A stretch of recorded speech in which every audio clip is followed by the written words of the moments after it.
Hello and welcome, dear traveler. Tonight I invite you on a quiet journey to a forgotten corner of history. A very delicate, very tragic moment. It sounds almost like a legend. The year 1212. Thousands of children, some of them not even old enough to carry their own shoes, marching towards the Holy Land in pursuit of a dream that will not end in victory, but in silence. Dim the lights. Let the world around you fall silent. Because this is not just a history story, it's a soft echo from the past, a whisper of innocence, pool, and the price of faith. Before we begin, I'd love you to share your comments. Where in the world are you listening from?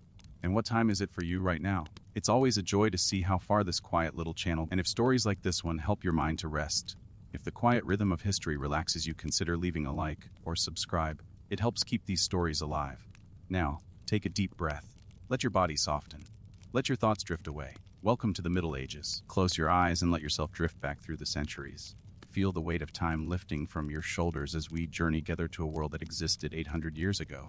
The year is 1212, and the world is about to witness something extraordinary, something that will echo through history like a whispered prayer. I would just picture, if you can, the rolling hills of medieval France in the early months of 1212. The morning mist clings to the valleys like a gentle embrace, and the air carries the scent of wildflowers and fresh earth. The world moves at a different pace here, measured not by the frantic ticking of clocks, but by the slow turning of seasons, the rhythm of church bells, and the ancient cycles of planting and harvest. In this time, faith flows through people's lives like water through a stream. It touches everything: the way they wake each morning, the words they speak, the dreams that visit them in sleep. The Holy Land calls to them across the vast distances, a beacon of hope and longing that fills their hearts with both joy and sorrow. Imagine yourself walking through a small village on one of these misty mornings. The cobblestones are slick with dew, and smoke rises from chimneys in thin, graceful spirals. Children play in the streets, their laughter mixing with the sound of roosters crowing and the distant tolling of church bells. These are simple times when life was hard but faith was simple, when the line between the earthly and the divine seemed gossamer thin. Can you feel it? That sense of expectation that hangs in the air like the morning mist. Something is stirring in the hearts of the people. Something that will soon grow into a movement that will amaze and horrify the world in equal measure. In the countryside near Chartres, a young shepherd boy named Stephen tends his flock as he has done countless times before. But today is different. Today, as he watches over his sheep in the rolling meadows, something extraordinary is about to happen. The boy doesn't know it yet, but he is about to become the unlikely herald of one of history's most remarkable and tragic episodes. Stephen is perhaps 12 years old, maybe 13 in these times. Childhood slips away quickly, and the exact counting of years matters less than the wisdom in one's heart. He has kind eyes and a gentle way with animals. The sheep trust him, following his voice across the hills and valleys. He knows every path, every stream, every shady grove where his flock can rest during the heat of the day. As you drift deeper into this medieval dreamscape, let yourself imagine the weight of the shepherd's staff in young Stephen's hands, the warmth of the sun on his face, the soft bleating of the sheep as they graze. This is a world where visions and miracles are not questioned, but accepted as natural parts of life's tapestry. And it is here, on this ordinary morning that will become extraordinary, that our story truly begins. Picture Stephen as he sits beneath an ancient oak tree, its branches spreading wide like protective arms over the meadow. The sheep graze peacefully nearby, their bells creating a gentle symphony in the warm air. Stephen has brought bread and cheese for his midday meal, simple fare that tastes like abundance when eaten in God's creation. As he sits there, perhaps thinking of nothing more than the beauty of the day, something begins to change. The air grows still as if the very earth is holding its breath. The sheep lift their heads, sensing something beyond human perception, and then through the shimmering heat of the noon sun, a figure approaches. Imagine Stephen's wonder, his mixture of fear and awe, as this figure draws near. It is a man, but not quite like any man Stephen has ever seen. His robes seem to catch the light in impossible ways, and his face radiates a kindness that makes Stephen's heart leap with recognition and love. "My child," the figure says, and his voice is like music, like the sound of wind through wheat fields, like the whisper of prayers at twilight. "I have come to speak with you." Stephen's heart pounds, but not with fear. He knows somehow that this is Jesus Christ himself, come to visit a simple shepherd boy in the fields of France. The sheep gather closer as if they too sense the holiness of this moment. The Holy Land suffers. The visitor continues, his voice filled with infinite sadness and infinite love. "Jerusalem, the city of my birth and death, lies in the hands of those who do not know me. The adult world has failed in its crusades, consumed by greed and violence. But the pure of heart, the innocent, the children, they shall succeed where warriors have failed. Can you imagine Stephen's emotions in this moment? The overwhelming sense of being chosen, of being called to something greater than himself. The figure reaches out and places a gentle hand on the boy's shoulder, and Stephen feels a warmth spread through his entire being. Go, the figure says, and gather the children. Tell them that the Mediterranean Sea will part before them, as it did for Moses and the Israelites. Tell them that love and faith will accomplish what swords and armor cannot. Tell them that Christ himself calls them to reclaim the Holy Land. And then the figure hands Stephen a letter, sealed with wax that seems to glow with its own inner light. This is your commission, he says. Show it to those who doubt, and they will believe. As quickly as he appeared, the figure begins to fade, like morning mist touched by the sun. But his words remain, burning in Stephen's heart like a sacred flame. The boy looks down at the letter in his trembling hands, knowing that his life has changed forever. Do you think Stephen doubted, even for a moment? Do you think he wondered if he had been dreaming? If he did, those doubts vanished when he looked at the letter, real and solid in his hands, and when he saw the way the sheep looked at him with new reverence, as if they too understood that something miraculous had occurred. Picture Stephen as he returns to his village that evening, his heart still racing with the memory of his encounter. How do you tell people about a vision from Christ? How do you explain that the Savior of the world has chosen you, a simple shepherd boy, to lead a crusade of children? At first, he confides only in his mother, a woman weathered by years of hard work, but with eyes that still hold the spark of faith. She listens to her son's story, sees the miraculous letter, and feels the same certainty that has filled Stephen's heart. This is no child's fantasy, this is a calling from God himself. Word spreads as word always does in small communities.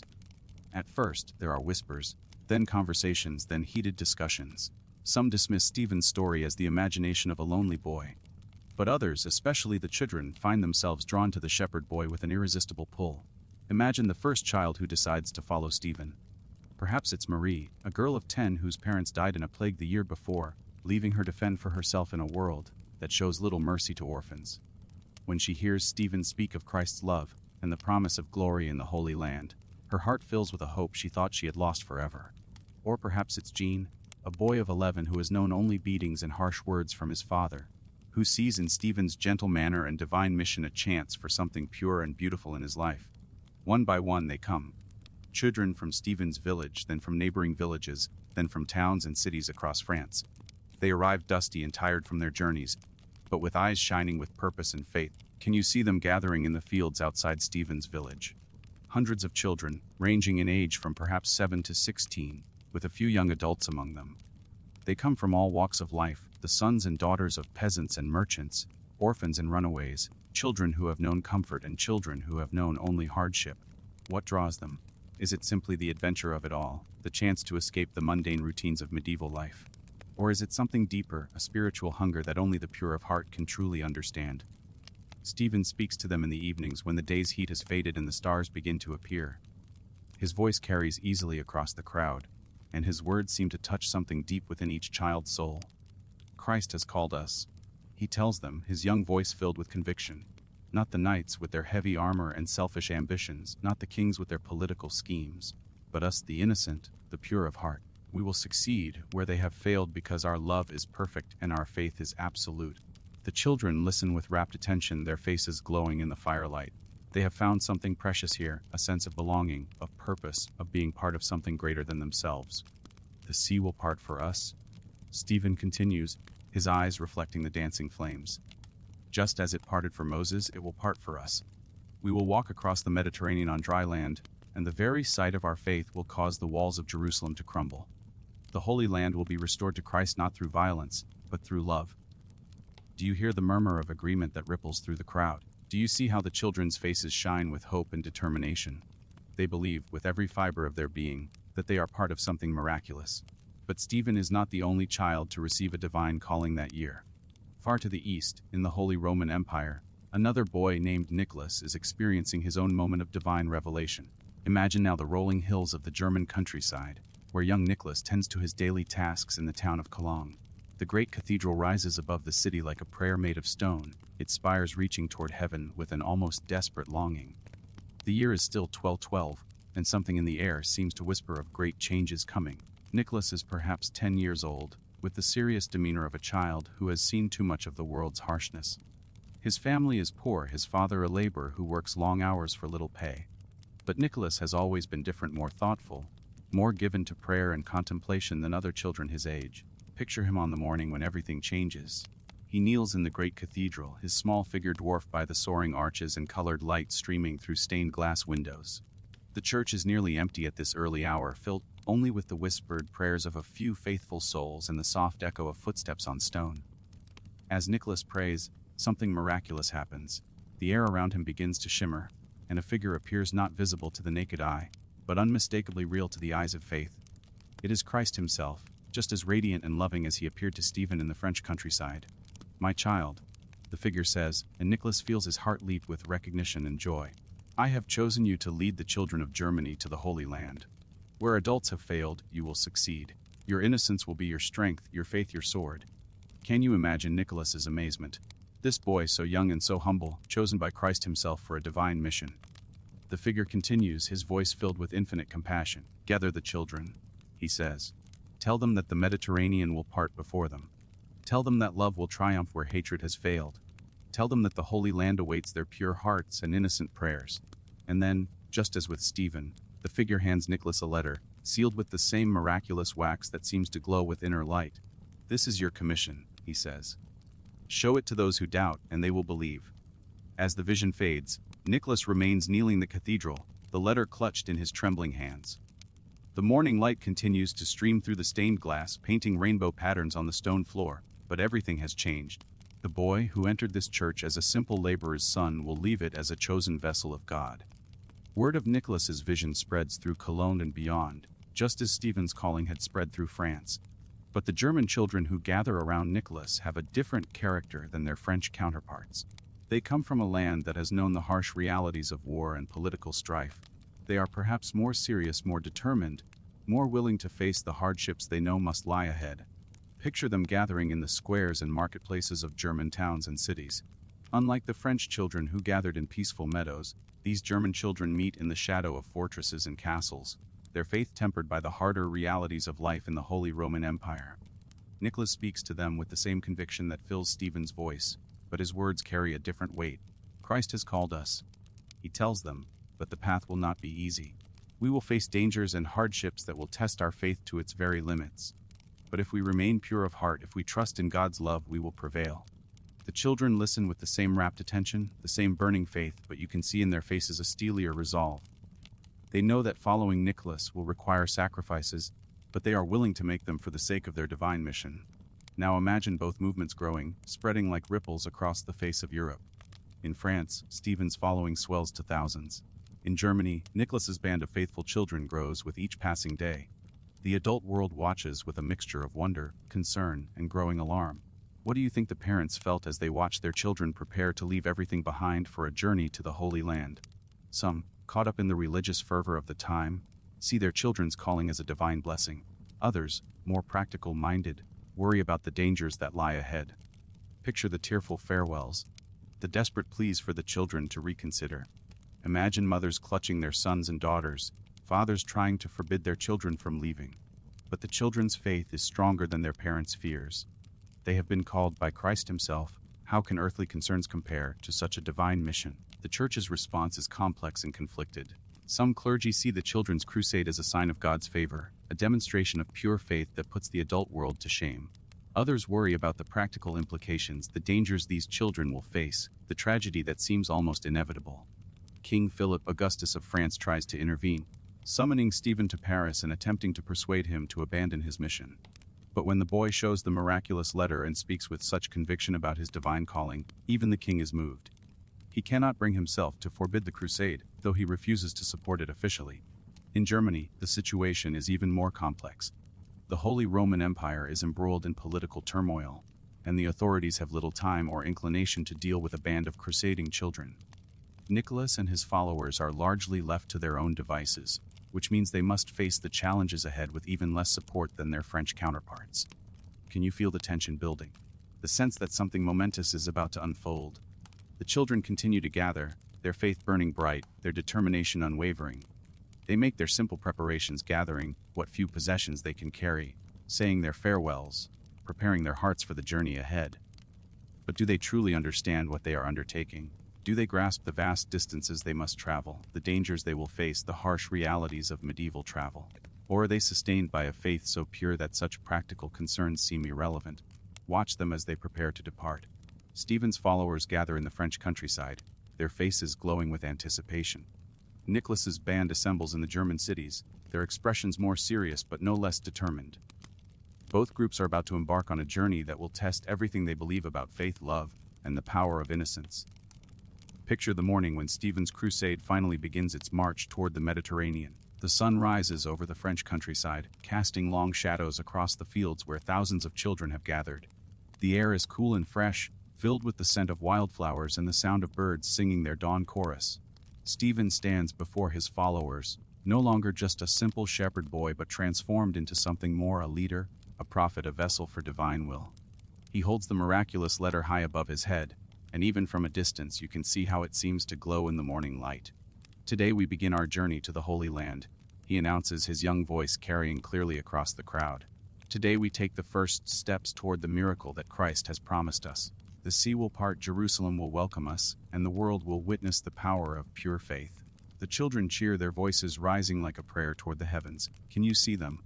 Thousands of young faces, some as young as 7, others in their teens, all united by a common purpose that transcends their individual fears and doubts. They begin to move, and what a sight it must have been. Picture this river of children flowing across the French landscape, their feet raising dust clouds that hang in the still air like incense. They carry few possessions, some have small bundles of belongings, others have nothing but the clothes on their backs and the faith in their hearts. At first, the journey has an almost festive quality. The children sing hymns as they walk, their voices blending in harmonies that seem to echo off the hills and valleys. They share what little food they have, and their spirits remain high despite the growing blisters on their feet and the ache in their legs. But as the days pass, the reality of their undertaking begins to set in. The distances are vast, the roads rough and dusty. The children's shoes, those who them, begin to fall apart. Their clothes become torn and dirty. The simple fare they carry with them runs out, and they must depend on the charity of strangers.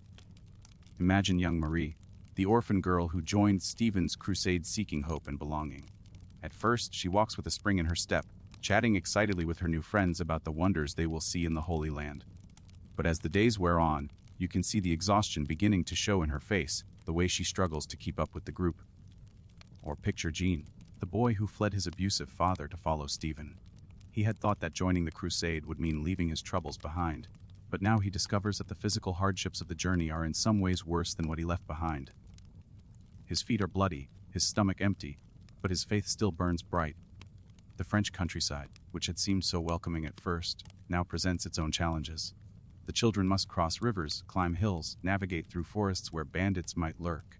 They sleep in the open, vulnerable to rain and cold, to wild animals and human predators. Do you think Stephen doubts, even for a moment, as he watches his followers suffer? Do you think he questions the vision that set all of this in motion? If he does, he shows no sign of it. He continues to encourage the children, to remind them of their divine mission, to assure them that their suffering is temporary but their reward will be eternal.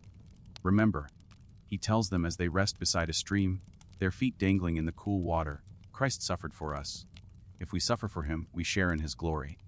Every step we take brings us closer to the miracle he has promised. The children listen and find strength in his words. They drink from the stream, tend to their wounds as best they can, and prepare to continue their journey. The Mediterranean still lies hundreds of miles ahead, and they have no clear idea of how long it will take to reach it, or what they will find when they arrive. But they continue, driven by a faith that burns brighter than their hunger, stronger than their fatigue. They are children on a mission from God, and nothing, not distance, not hardship, not the growing doubts of the adult world, will turn them from their path. Meanwhile, far to the east, Nicholas and his German followers are beginning their own epic journey. But their path is different from Stephen's, their destination more ambitious. While the French children head south toward the Mediterranean ports, the German children plan to cross the Alps and make their way to Rome, where they hope to receive the Pope's blessing before continuing to the Holy Land. Picture Nicholas as he leads his band of faithful children away from the familiar spires of Cologne Cathedral. He is even younger than Stephen, perhaps only 10 years old, but he carries himself with the same divine authority. His followers, several thousand strong, look to him with the same mix of love and reverence that the French children show their young leader. The German children are different from their French counterparts. They come from a harder land, a more militaristic culture. They are perhaps more disciplined, more organized, but they also carry with them a grimmer understanding of what lies ahead. They know that their journey will be longer, their challenges greater. Can you see them as they begin their march? They move in more organized groups than the French children, with older boys and girls helping to manage the younger ones. They sing their hymns in German, their voices creating harmonies that seem to echo off the hills and forests of their homeland. But as they leave the familiar territories behind and venture into the unknown, they face the same harsh realities that challenge their French counterparts. The roads are rough, the distances vast, the provisions inadequate. The German children, despite their better organization, soon find themselves struggling with the same problems of hunger, exhaustion, and exposure. Picture young Greta, a girl of 12 whose parents died in a fire the year before. She joined Nicholas's crusade because she had nowhere else to go, but also because she genuinely believed that God was calling her to something greater. As the days pass and the journey becomes more difficult, she finds herself caring for the younger children, sharing her meager food with those who had none, singing lullabies to comfort those who cry for their parents. Or imagine Hans, a boy of 14 who comes from a family of merchants. He has known comfort and security all his life, but he gave it all up to follow Nicholas. Now, as he struggles with blisters and hunger, he begins to understand the true cost of his devotion. Yet he does not waver. Like the others, he is sustained by a faith that transcends physical comfort. The German children face additional challenges that their French counterparts avoid. They must cross territories torn by political strife, where local lords view any large group of travelers with suspicion. They must navigate the complex web of loyalties and alliances that characterize the Holy Roman Empire. Some local authorities try to stop them, fearing that such a large group of children traveling without adult supervision will create problems. Others, moved by their obvious faith and devotion, provide what help they can, but most simply watch from a distance, unsure how to respond to this unprecedented phenomenon. Nicholas, like Stephen, shows no sign of doubt despite the growing hardships. He continues to inspire his followers with his unwavering faith and his absolute certainty that God will provide for them. "We are not alone," he tells them as they rest in a forest clearing, their small fires flickering in the darkness. "Christ walks with us. The angels watch over us. We will reach Rome, and then the Holy Land, because God wills it." The children listen and find comfort in his words. They huddle together for warmth, share what little food they have, and prepare for another day of walking. The Alps loom ahead, their snow-capped peaks visible in the distance like a barrier between the children and their goal. Do you think Nicholas truly believes that they will cross those mountains safely?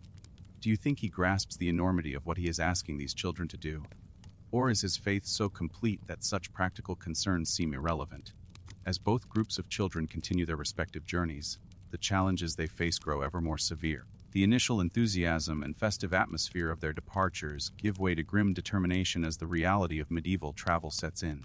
Picture Stephen's followers as they approach the hills of central France. What had seemed like a grand adventure now becomes a test of endurance. The children's feet are bloody and swollen, their clothes torn and filthy. Many have no shoes at all, having worn through their only pair in the first weeks of travel. Hunger becomes a constant companion. The children beg for food in the villages they pass through, but medieval France is not a land of abundance. Peasants have little enough for themselves, and while some are moved by pity to share what they can, others view the children with suspicion or outright hostility. Disease begins to take its toll. In an age before modern medicine, even minor ailments can become serious. A simple cut can become infected, a cold can turn into pneumonia, a stomach ailment can become dysentery.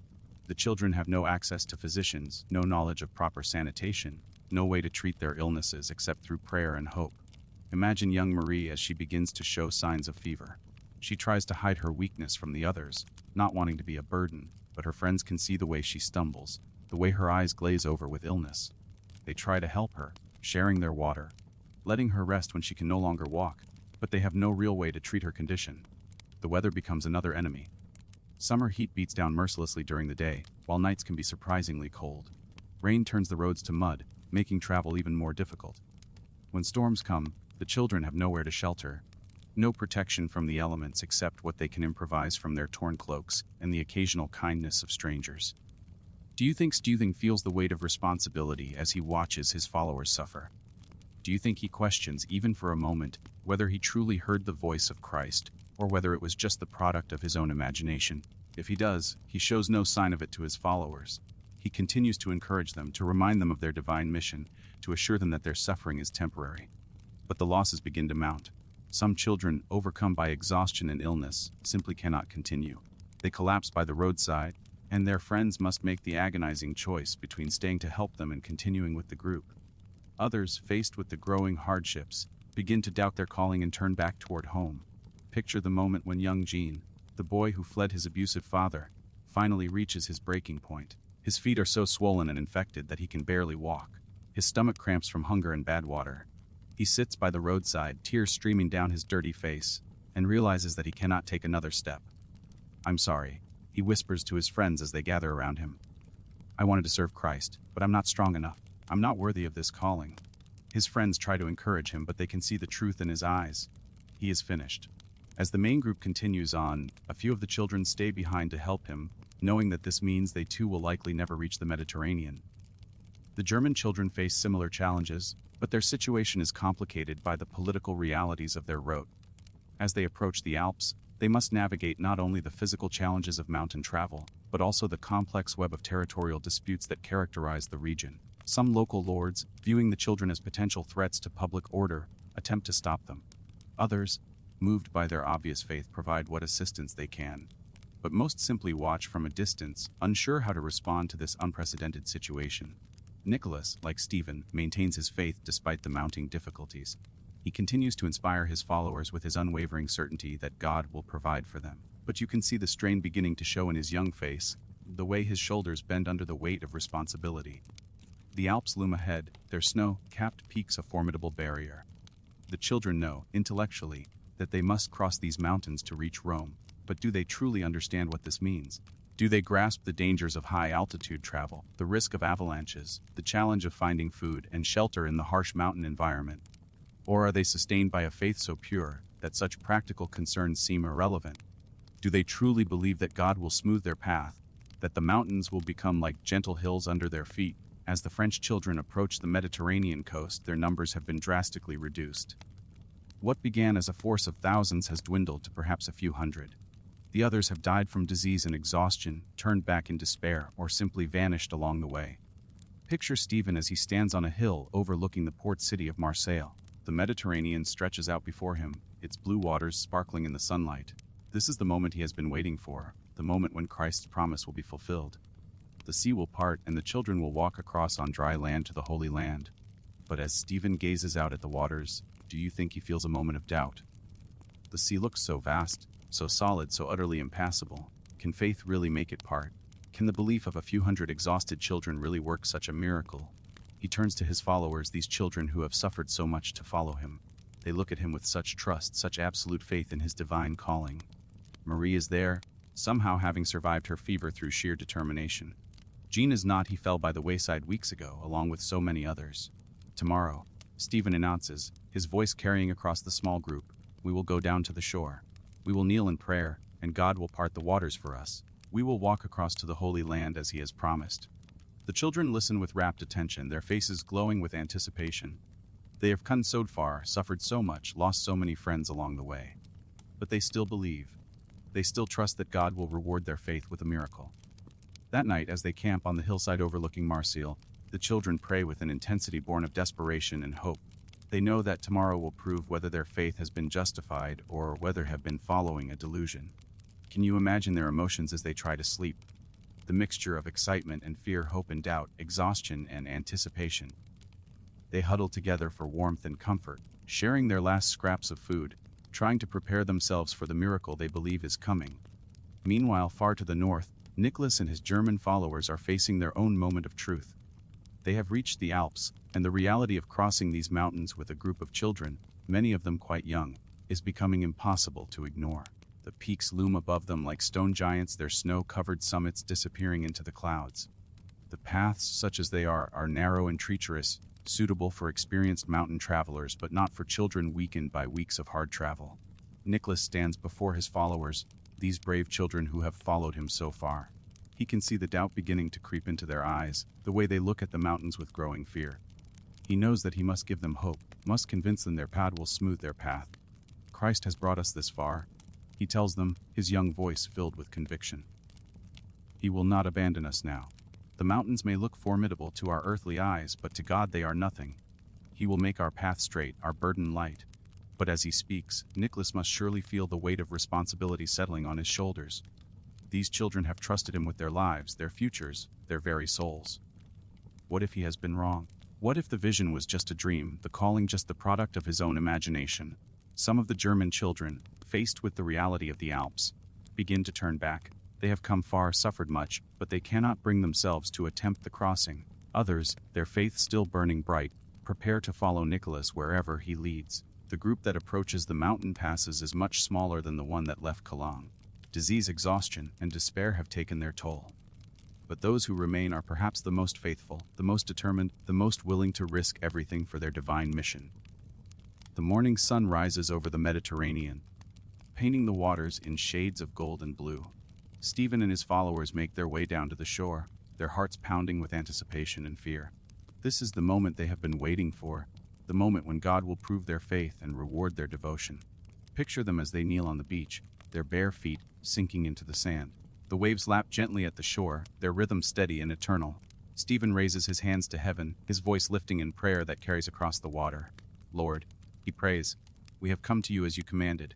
We have suffered and endured for your sake. Now we ask you to fulfill your promise. Part these waters as you parted the Red Sea for Moses. Let us walk across to your holy land. The children join their voices to his, their prayers rising like incense toward the heavens. They pray with all the fervor of their young hearts, all the desperation of their exhausted bodies, all the hope of their faithful souls. And they wait. The sun climbs higher in the sky, and still the waters remain unchanged. The waves continue their eternal rhythm, showing no sign of the miracle the children have been promised. The sea stretches out before them, vast and impassable, utterly indifferent to their prayers. Can you imagine what Stephen feels as the hours pass and nothing happens? The weight of responsibility, the crushing realization that perhaps he has been wrong, perhaps the vision was just a dream, perhaps he has led these children to their doom. But still he waits, still he prays, still he encourages his followers to keep faith. God's timing is not our timing. He tells them, though you can hear the uncertainty creeping into his voice, we must be patient. We must trust. The children continue to pray, but you can see the doubt beginning to show in their faces. They are tired, hungry, and increasingly desperate. They have given up everything to follow Stephen, and now they stand on a beach watching waves that show no sign of parting. As the day wears on, some of the children begin to weep. Others simply sit in stunned silence, unable to comprehend that their faith has not been rewarded with the promised miracle. A few, their hearts broken, turn away from the sea and begin the long journey home. Marie, the orphan girl who has come so far, sits on the sand with tears streaming down her face. She has lost everything: her family, her home, her hopes for the future. She followed Stephen because she believed in his vision, but now that vision lies in ruins at her feet. What do we do now? She whispers to her remaining friends. Where do we go? How do we live with this failure? But Stephen, despite his own growing despair, continues to encourage his followers. God works in mysterious ways.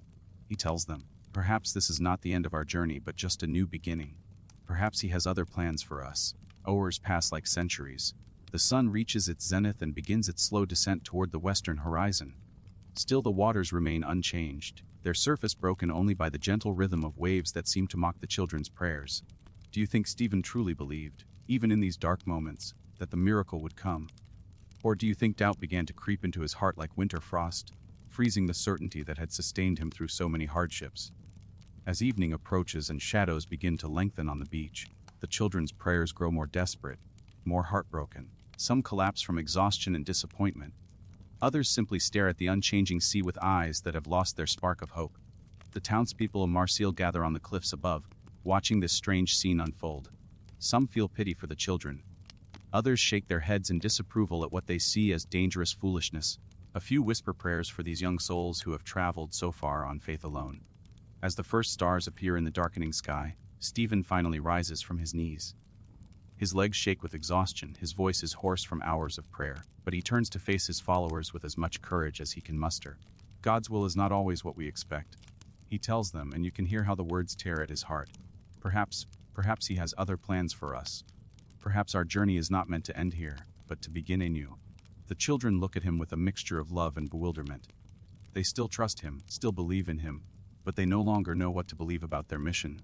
It is in this moment of despair and confusion that salvation seems to arrive in an unexpected form. Two merchants, well dressed and prosperous looking, approach the group of children gathered on the beach. Their names are Hugh the Iron and William the Pig, names that should perhaps have given the children pause, but in their desperate state, they seem like angels of mercy. Picture these men as they survey the scene before them. They see hundreds of children, exhausted and heartbroken, their faith shattered by the failure of the promised miracle. They see an opportunity and their eyes gleam with something that might be compassion but could just as easily be calculation. "We have watched your devotion," Hugh the Iron says, his voice smooth and persuasive. "We have seen your faith and it has moved our hearts. The sea may not have parted for you, but that does not mean God has abandoned you." The children look up at him with desperate hope. Here is an adult who seems to understand, who seems to offer a solution to their terrible predicament. "We are merchants," William the Pig continues. "We have ships. 7 fine vessels that regularly sail to the Holy Land. We can take you there, all of you who wish to continue your sacred mission." Can you imagine the wave of relief and renewed hope that sweeps through the group? The children look at each other with eyes that suddenly shine again with possibility. Perhaps this is how God intended to work his miracle, not through the parting of waters, but through the kindness of strangers. Stephen, despite his own confusion and disappointment, feels a spark of renewed faith. God works in mysterious ways. He tells his followers, his voice gaining strength. Perhaps this is his answer to our prayers. The merchants smile and nod, presenting themselves as devout Christians moved by the children's obvious devotion. They speak of the glory that awaits in the Holy Land, of how the children's pure hearts will succeed where knights and kings have failed. "There is no cost," Hugh assures them. "Your faith is payment enough. We ask only that you pray for our souls when you kneel in the Church of the Holy Sepulchre in Jerusalem." The children's excitement grows. They cluster around the merchants, asking eager questions about the ships, about the journey, about what they will find when they reach the Holy Land. For the first time in days, laughter and animated conversation can be heard among the group. But do you notice something troubling in the merchants' manner? The way their eyes don't quite meet the children's when they speak of prayer and devotion. The way they exchange glances with each other when they think no one is looking. If Stephen notices these subtle signs, he gives no indication.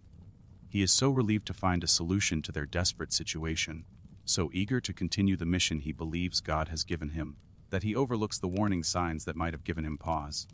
"When can we depart?" he asks eagerly. "Tomorrow," William replies. "The ships are ready, the winds are favorable. By tomorrow evening you will be sailing toward the Holy Land."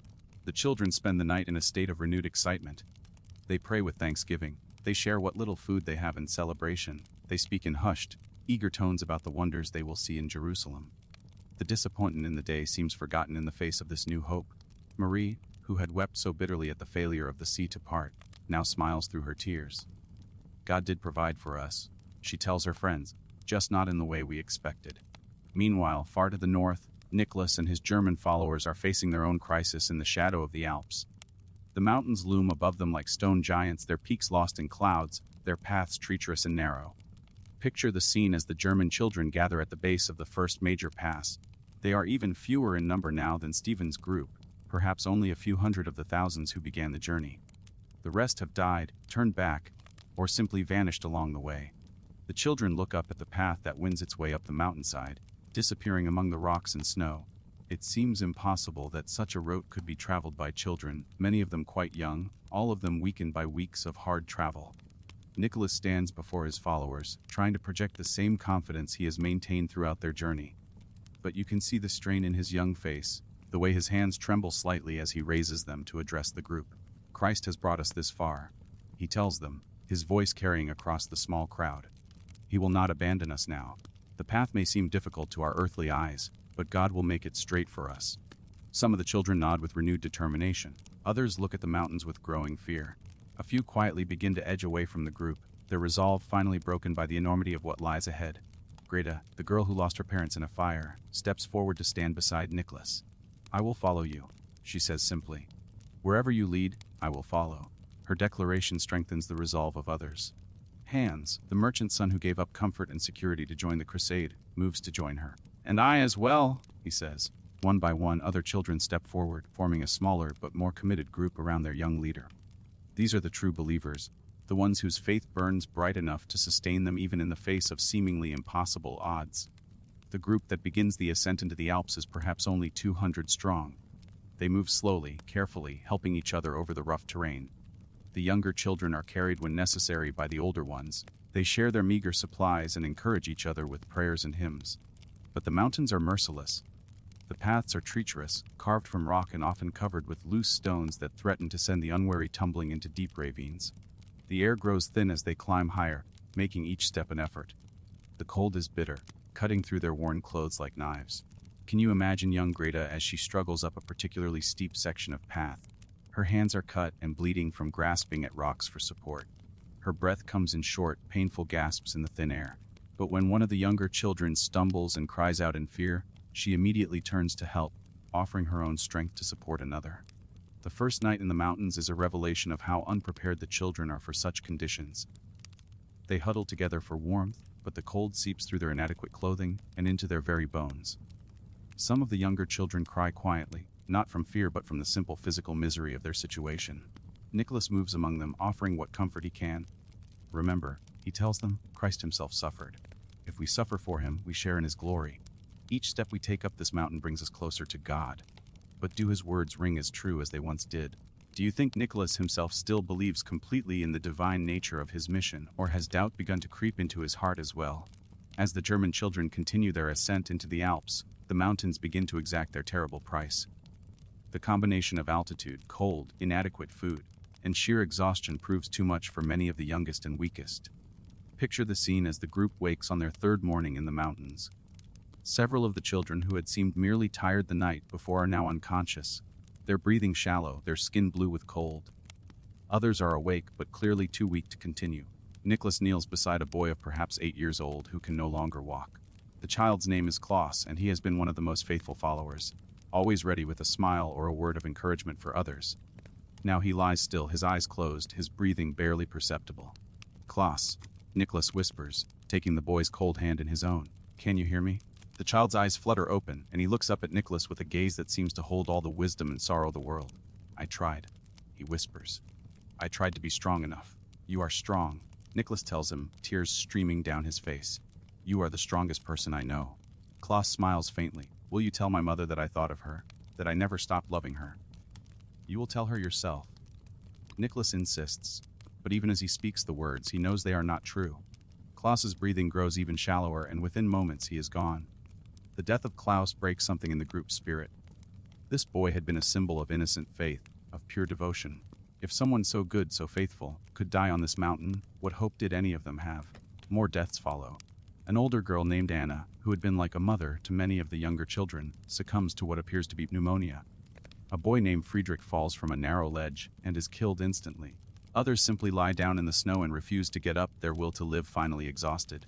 Nicholas watches his followers die one by one, and you can see the terrible weight of responsibility crushing down upon him. These children trusted him, followed him, died for him. Was his vision real, or has he led them all to destruction based on nothing more than a child's dream? Greta, who has remained loyal throughout all the hardships, comes to him as he kneels beside yet another body. Nicholas, she says gently, we cannot continue like this. We are all going to die on this mountain. He looks up at her with eyes that have aged years in the space of days. What would you have me do? He asks. Abandon the mission God gave me. Turn back and admit that everything we have suffered has been for nothing. Perhaps, she says quietly, surviving would not be abandoning God. Perhaps living to serve him in other ways would be more faithful than dying here in the snow. Her words cut deep, because Nicholas knows she is right. But how can he give up now, after coming so far, after so many have already died? How can he face the survivors and tell them that their friends died for nothing? The remaining children, perhaps 50 or 60 out of the hundreds who began the mountain crossing, gather around their young leader. They are exhausted, heartbroken, but they still look to him for guidance. They still trust him, even though that trust has cost so many of them their lives. Back in Marseille, Stephen and his followers are preparing to board the ships that Hugh the Iron and William the Pig have provided. The children's excitement is palpable as they gather at the harbor in the early morning light. Picture the scene as the sun rises over the Mediterranean, painting the sky in shades of pink and gold. The 7 ships bob gently at their moorings, their sails furled, their crews preparing for departure. To the children, these vessels look like instruments of divine providence, the means by which God will finally transport them to the Holy Land. Stephen stands on the dock, watching as his followers prepare to board. Marie is there, her face glowing with renewed hope. Other familiar faces from the long journey through France gather around their young leader, ready to complete their sacred mission at last.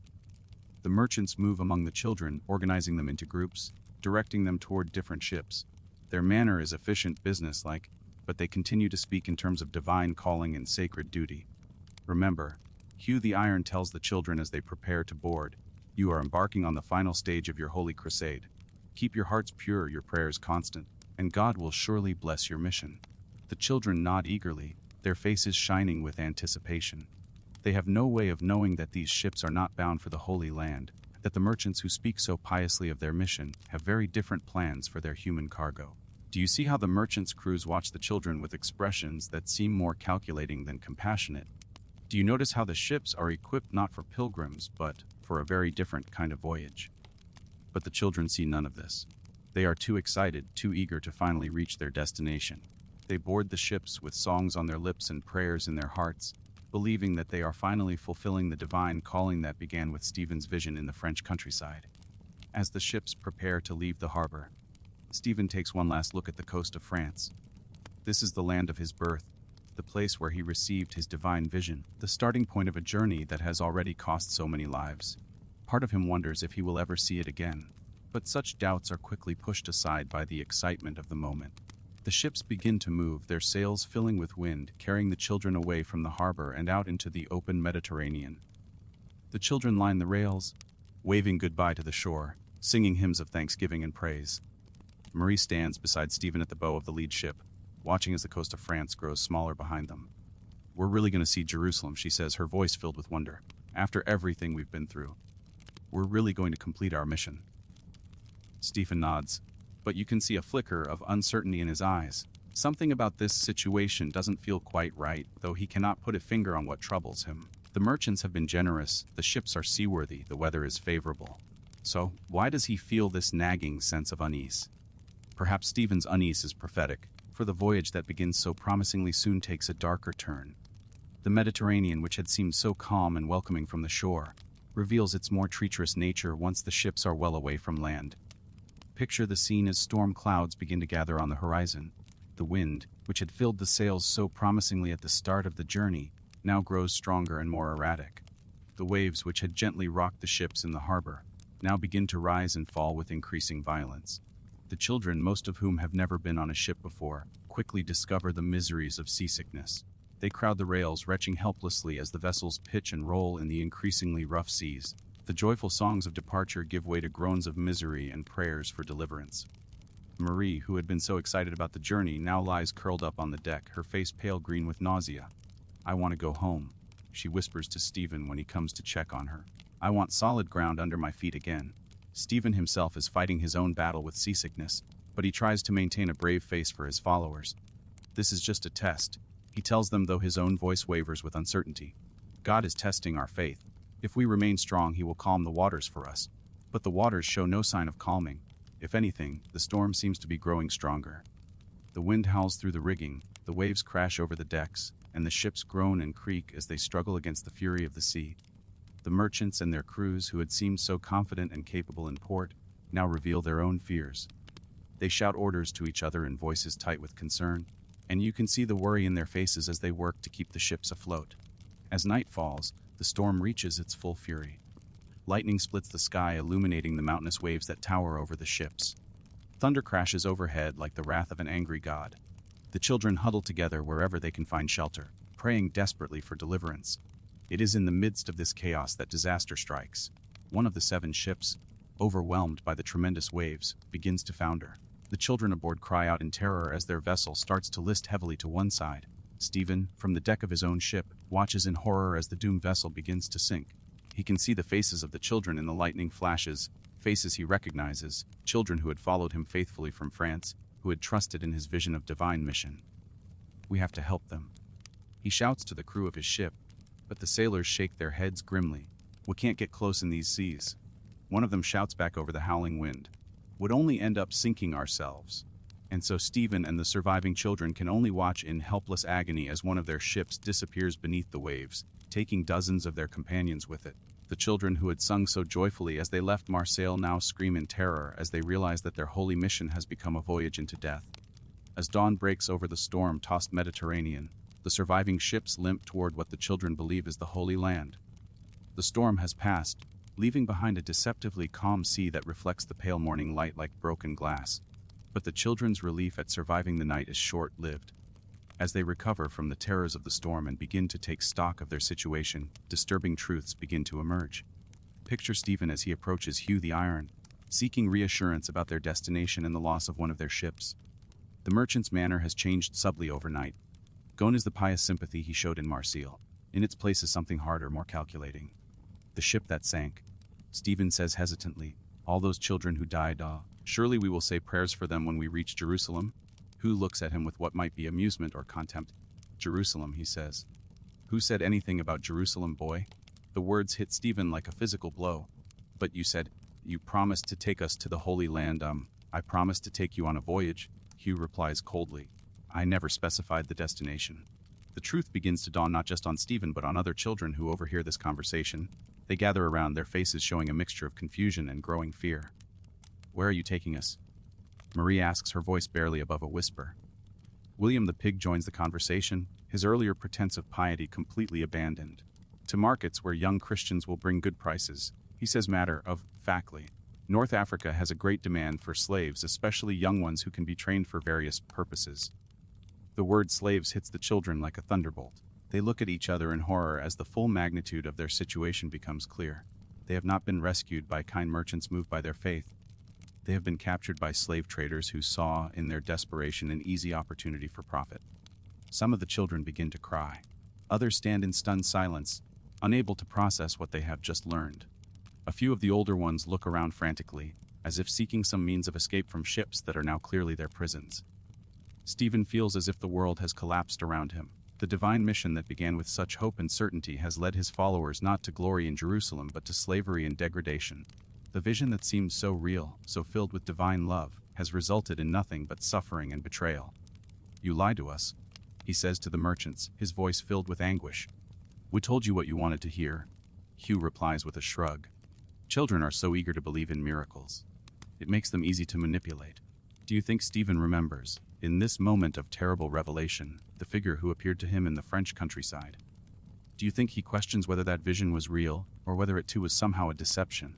How can a calling that felt so holy, so pure, have led to such evil? The other children looking for guidance, for explanation, for some way to make sense of this nightmare.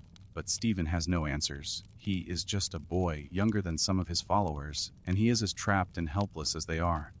Meanwhile, in the mountains far to the north, Nicholas and his surviving followers face their own moment of truth. The deaths of so many of their companions, the brutal reality of the alpine winter, and the apparent impossibility of their situation, have finally broken the spell of their divine mission. Picture the scene as the remaining children, fewer than 50 now, gather in a snow-filled valley. They are exhausted, frost-bitten and on the verge of despair. Many are sick, all are hungry, and none can see any way forward through the mountain barriers that surround them. Nicholas stands before them, this boy who once spoke with such confidence about his divine calling. His clothes are torn and dirty, his face gaunt with hunger, his eyes haunted by the memory of all the children who have died under his leadership. I have led you astray, he says, his voice barely audible above the wind that howls through the mountain passes. I truly believed that God had called me to lead you to the Holy Land. But I was wrong. I was just a foolish boy with foolish dreams. Greta, who has remained loyal through all the hardships, steps forward to stand beside him. You were not foolish, she says gently. You had faith.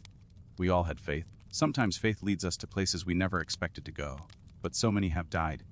Nicholas replies, tears freezing on his cheeks. Klaus, Anna, Friedrich, dozens of others. They trusted me, and I led them to their deaths. Hans, the merchant's son who gave up everything to follow Nicholas, joins the conversation. They chose to follow, he says. We all chose to follow. You didn't force us, we came because we believed, just as you believed.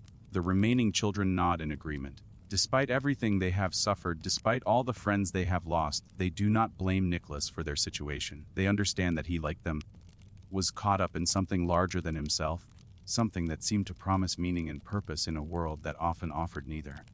But understanding does not solve their immediate problem. They are trapped in the mountains with winter closing in around them. Their food is nearly gone, their clothes are inadequate for the harsh conditions, and many of them are too weak to travel much further. What do we do now? Asks a young girl named Liesel, who has somehow survived when so many others have perished. Nicholas looks around at the faces of his followers, these children who have trusted him with their lives, who have followed him into this frozen wasteland. who still look to him for guidance even though his guidance has led them to the brink of disaster. "We try to survive," he says finally. "We try to make it back down the mountain, back to our homes, back to whatever life we can salvage from this dream that became a nightmare." The decision to turn back is perhaps the hardest thing Nicholas has ever done. It means admitting failure, acknowledging that his divine vision was either false or misunderstood, accepting that all the suffering and death has been for nothing. But the alternative is to continue forward and watch the rest of his followers die in the snow and ice of the high passes. And that is a burden he cannot bear. The journey down from the Alps is in many ways more difficult than the ascent had been. The children are weaker now, their spirits broken by the admission of failure. They move slowly, carefully helping each other, over the treacherous terrain as the mountain winter begins to close in around them. Picture young Greta as she helps a boy even younger than herself navigate a particularly dangerous section of the path. Her own strength is nearly exhausted, but she continues to give what she can to others. This is what the crusade has become, not a glorious march to the Holy Land, but a desperate struggle for survival in which the strong help the weak simply because it is the right thing to do. Many of the children do not survive the descent. Some succumb to injuries sustained in falls on the icy paths. Others simply give up, sitting down in the snow and refusing to continue. A few seem to die of heartbreak as much as physical exhaustion. They had invested so much of themselves in the dream of the crusade that its failure leaves them with no will to live. Nicholas moves among his followers like a ghost, trying to offer encouragement, but haunted by the knowledge that he is responsible for their suffering. Every child who dies is another weight on his conscience, another reminder of the terrible consequences of his misguided faith. The group that finally emerges from the mountains and staggers into the first German town they encounter is barely recognizable as the confident band of crusaders who had left Cologne months earlier. They are fewer than 20 in number, ragged and starving, their eyes holding a hollow look that speaks of things no child should have to endure. The townspeople stare at them with a mixture of pity and horror. These children, with their talk of crusades and divine missions, had seemed like dangerous fanatics when they passed through on their way to the mountains. Now they appear as nothing more than tragic victims of their own misguided faith. Nicholas, once the confident young leader who spoke of divine visions and miraculous callings, now walks with his head down, unable to meet the eyes of those who see him as responsible for the disaster that befell his followers. Where are the others? People ask when they recognize him as the boy who had led thousands of children out of their communities. Where are all the children who followed you? He has no answer that doesn't break his heart all over again.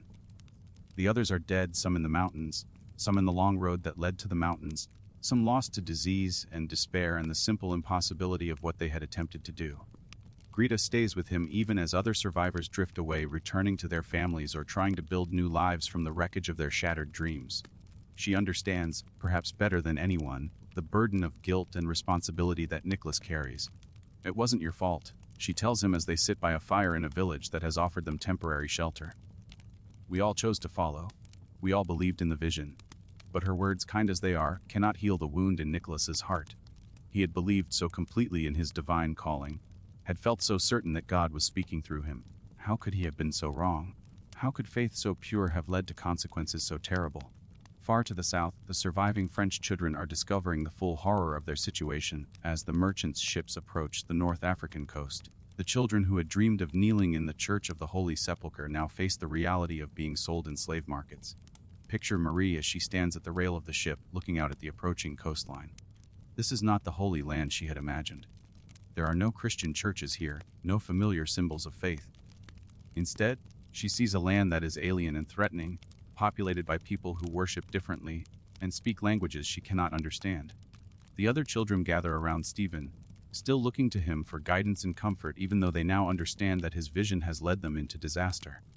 He tries to maintain some semblance of leadership, but you can see the weight of guilt and despair that threatens to crush him. "What will happen to us?" one of the younger children asks, and Stephen has no answer that would not terrify the questioner. Hugh the Iron and William the Pig no longer make any pretense of kindness or concern for the children's welfare. They discuss their human cargo in purely commercial terms, evaluating which children will bring the highest prices in different markets. The younger ones will do well in the household markets, Hugh observes, looking over the group with the calculating eye of an experienced trader. The older girls might bring premium prices for other purposes. The children understand enough of this conversation to be terrified. They huddle together for comfort and protection, But there is no protection to be found on these ships that have become their prisons.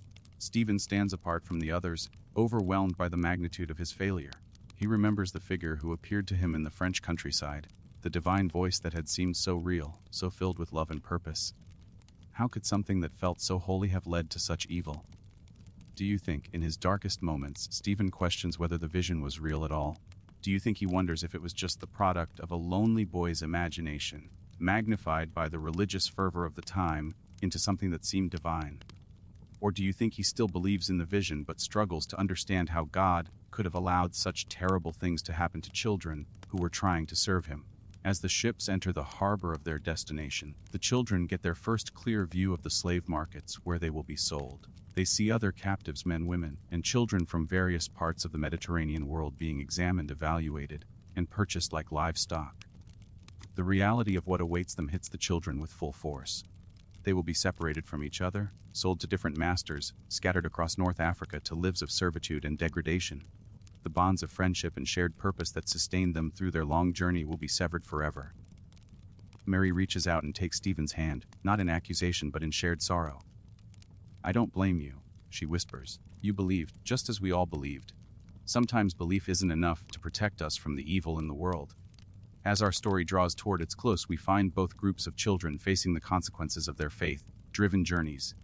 The survivors of Stephen's French crusade await their fate in the slave markets of North Africa, while the remnants of Nicholas's German band struggle to rebuild their lives in the shadow of their failed mission.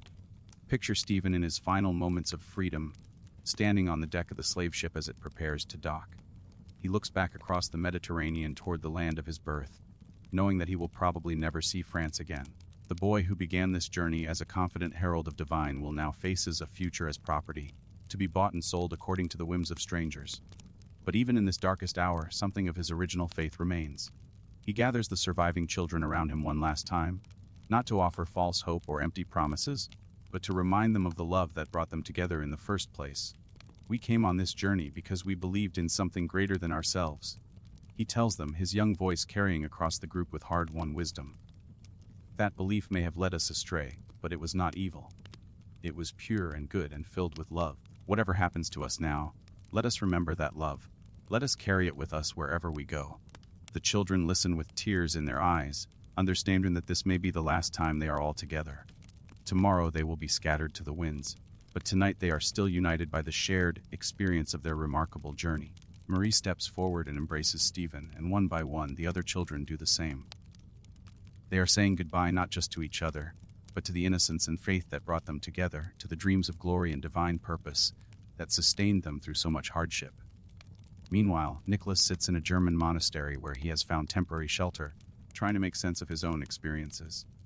The monks have been kind to him, offering food and rest and gentle counseling, but they cannot heal the wound in his soul. Why? He asks the elderly abbot who has taken an interest in his case. Why would God give me such a clear vision if it was meant to lead to disaster? Why would he call children to such a mission if he knew we would fail? The old monk considers the question carefully before answering. "Perhaps," he says, "finally, the vision was real, but your understanding of it was incomplete. Perhaps God was not calling you to conquer Jerusalem, but to learn something about faith, about love, about the price of believing in something greater than yourself." Nicholas shakes his head in frustration. "But so many died. So many children entrusted me lost their lives because of my vision. And yet," the abbot replies gently, "those children chose to follow. They chose to believe. They chose to risk everything for the sake of something they thought was holy. There is nobility in that choice, even if the outcome was tragic." The monk's words offer some comfort, but they cannot completely heal the guilt that Nicholas carries. He knows that he will spend the rest of his life wondering whether his vision was divine revelation or childish delusion, whether the children who died were martyrs to faith or victims of his own misguided certainty. As months pass and the immediate trauma of the children's crusades begins to fade into memory, the world struggles to understand what happened. How could so many children have been inspired to leave their homes and families for such a dangerous journey? What does their fate say about the nature of faith, about the power of belief, about the responsibility we bear for our convictions? Picture the towns and villages across France and Germany where empty spaces remain at family tables, where parents mourn children who never returned from their holy mission. Some blame the church for creating an atmosphere where such religious fervor could flourish. Others blame the children themselves for their naive belief in impossible miracles. but a few, perhaps those with the deepest understanding of the human heart, recognized that the children's crusade was neither pure folly nor simple fanaticism. It was an expression of something fundamental in the human spirit, the need to believe in something greater than ourselves, the desire to be part of a purpose that transcends our individual limitations. The children who followed Stephen and Nicholas were seeking meaning in a world that often seemed meaningless, hope in circumstances that often seemed hopeless, love in a society that often seemed consumed by hatred and violence. Their methods may have been misguided, their understanding incomplete, but their motivation was profoundly human. The 100 Years' War, a gentle journey through time. Close your eyes and let your mind drift back through the centuries, back to a time when knights in gleaming armor rode across misty battlefields, when castles stood like ancient guardians against storm-swept skies, and when the fate of two great kingdoms hung in the balance for over 100 years. Imagine yourself standing on a hill overlooking the English Channel on a quiet morning in 1337. The sea stretches endlessly before you, its waters catching the first golden rays of dawn. On one side lies England, green and peaceful, while across those rolling waters sits France, vast and powerful. These two lands, separated by just a narrow stretch of water, are about to begin a conflict that will echo through the ages. A war so long that great-grandfathers who began it would never live to see their great-grandsons finish it. Take a deep breath and feel the cool morning air. Can you sense the tension building like storm clouds on the horizon? This is the story of the 100 Years' War, and you are about to witness one of history's most enduring struggles unfold like a tapestry woven with threads of ambition, honor, and the relentless passage of time. The seeds of conflict. Picture, if you will, the royal courts of medieval Europe, grand halls lit by flickering candlelight, where noble men and women in rich velvet and silk move like dancers in an endless, intricate ballet of politics and power. In these halls, marriage was not just about love, but about kingdoms, about claims to thrones that could span generations. Imagine yourself as a fly on the wall in the year 1328, in a French castle where shadows dance across stone walls. King Charles IV of France lies dying, his breath growing shallow as courtiers whisper anxiously in the corridors. He has no sons to inherit his crown, and with his death, a question arises that will haunt Europe for over a century: who has the right to rule France? Can you picture young Edward III of England, barely 15 years old, receiving the news across the channel? His mother, Isabella, was Charles IV's sister, and through her, Edward believed he had a claim to the French throne. But the French nobles had other ideas. They chose Philip of Valois, Charles's cousin, to be their king instead. Do you think young Edward simply accepted this decision? Close your eyes and imagine his frustration, his sense of injustice. The French crown, the most powerful throne in Europe, seemed within his grasp, only to slip away like morning mist. But there were other grievances simmering beneath the surface, like embers waiting to burst into flame. Picture the Duchy of Aquitaine, that rich, wine-producing region in southwestern France. For generations, English kings had held this land as vassals to the French crown, a humbling arrangement that required them to kneel before the French king and swear fealty. Imagine the awkwardness of this situation: Edward III, King of England, having to bow before Philip VI of France for his French territories. Can you feel the tension in such a moment? The pride of kings is not easily bent, and this feudal arrangement created a constant source of friction between the two realms. Then there were the economic concerns that touched the lives of common people on both sides of the channel. Picture the bustling wool markets of England, where merchants traded the finest fleece in Europe. Much of this precious wool found its way to Flanders, where skilled craftsmen wove it into luxurious cloth. But Flanders was officially under French control, creating a complex web of economic dependencies and political tensions. Imagine yourself as a wool merchant in 1336, watching nervously as political tensions threaten to disrupt the trade routes that have made you prosperous. The French king supports the Count of Flanders, while the Flemish towns, dependent on English wool, naturally lean toward England. Can you sense how these economic threads were becoming the rope that would help pull two kingdoms into war? After the war begins, now let your mind drift to the year 1337. Picture Edward III, no longer the uncertain boy, king, but now a man of 25, confident and ambitious. In the great hall of his palace, surrounded by his most trusted advisors, he makes a decision that will reshape the map of Europe. He formally claims the throne of France. Can you imagine the ripple of shock that ran through the French court when they received this news? Philip VI, comfortable on his throne for nearly a decade, suddenly faced a challenge that struck at the very heart of his legitimacy.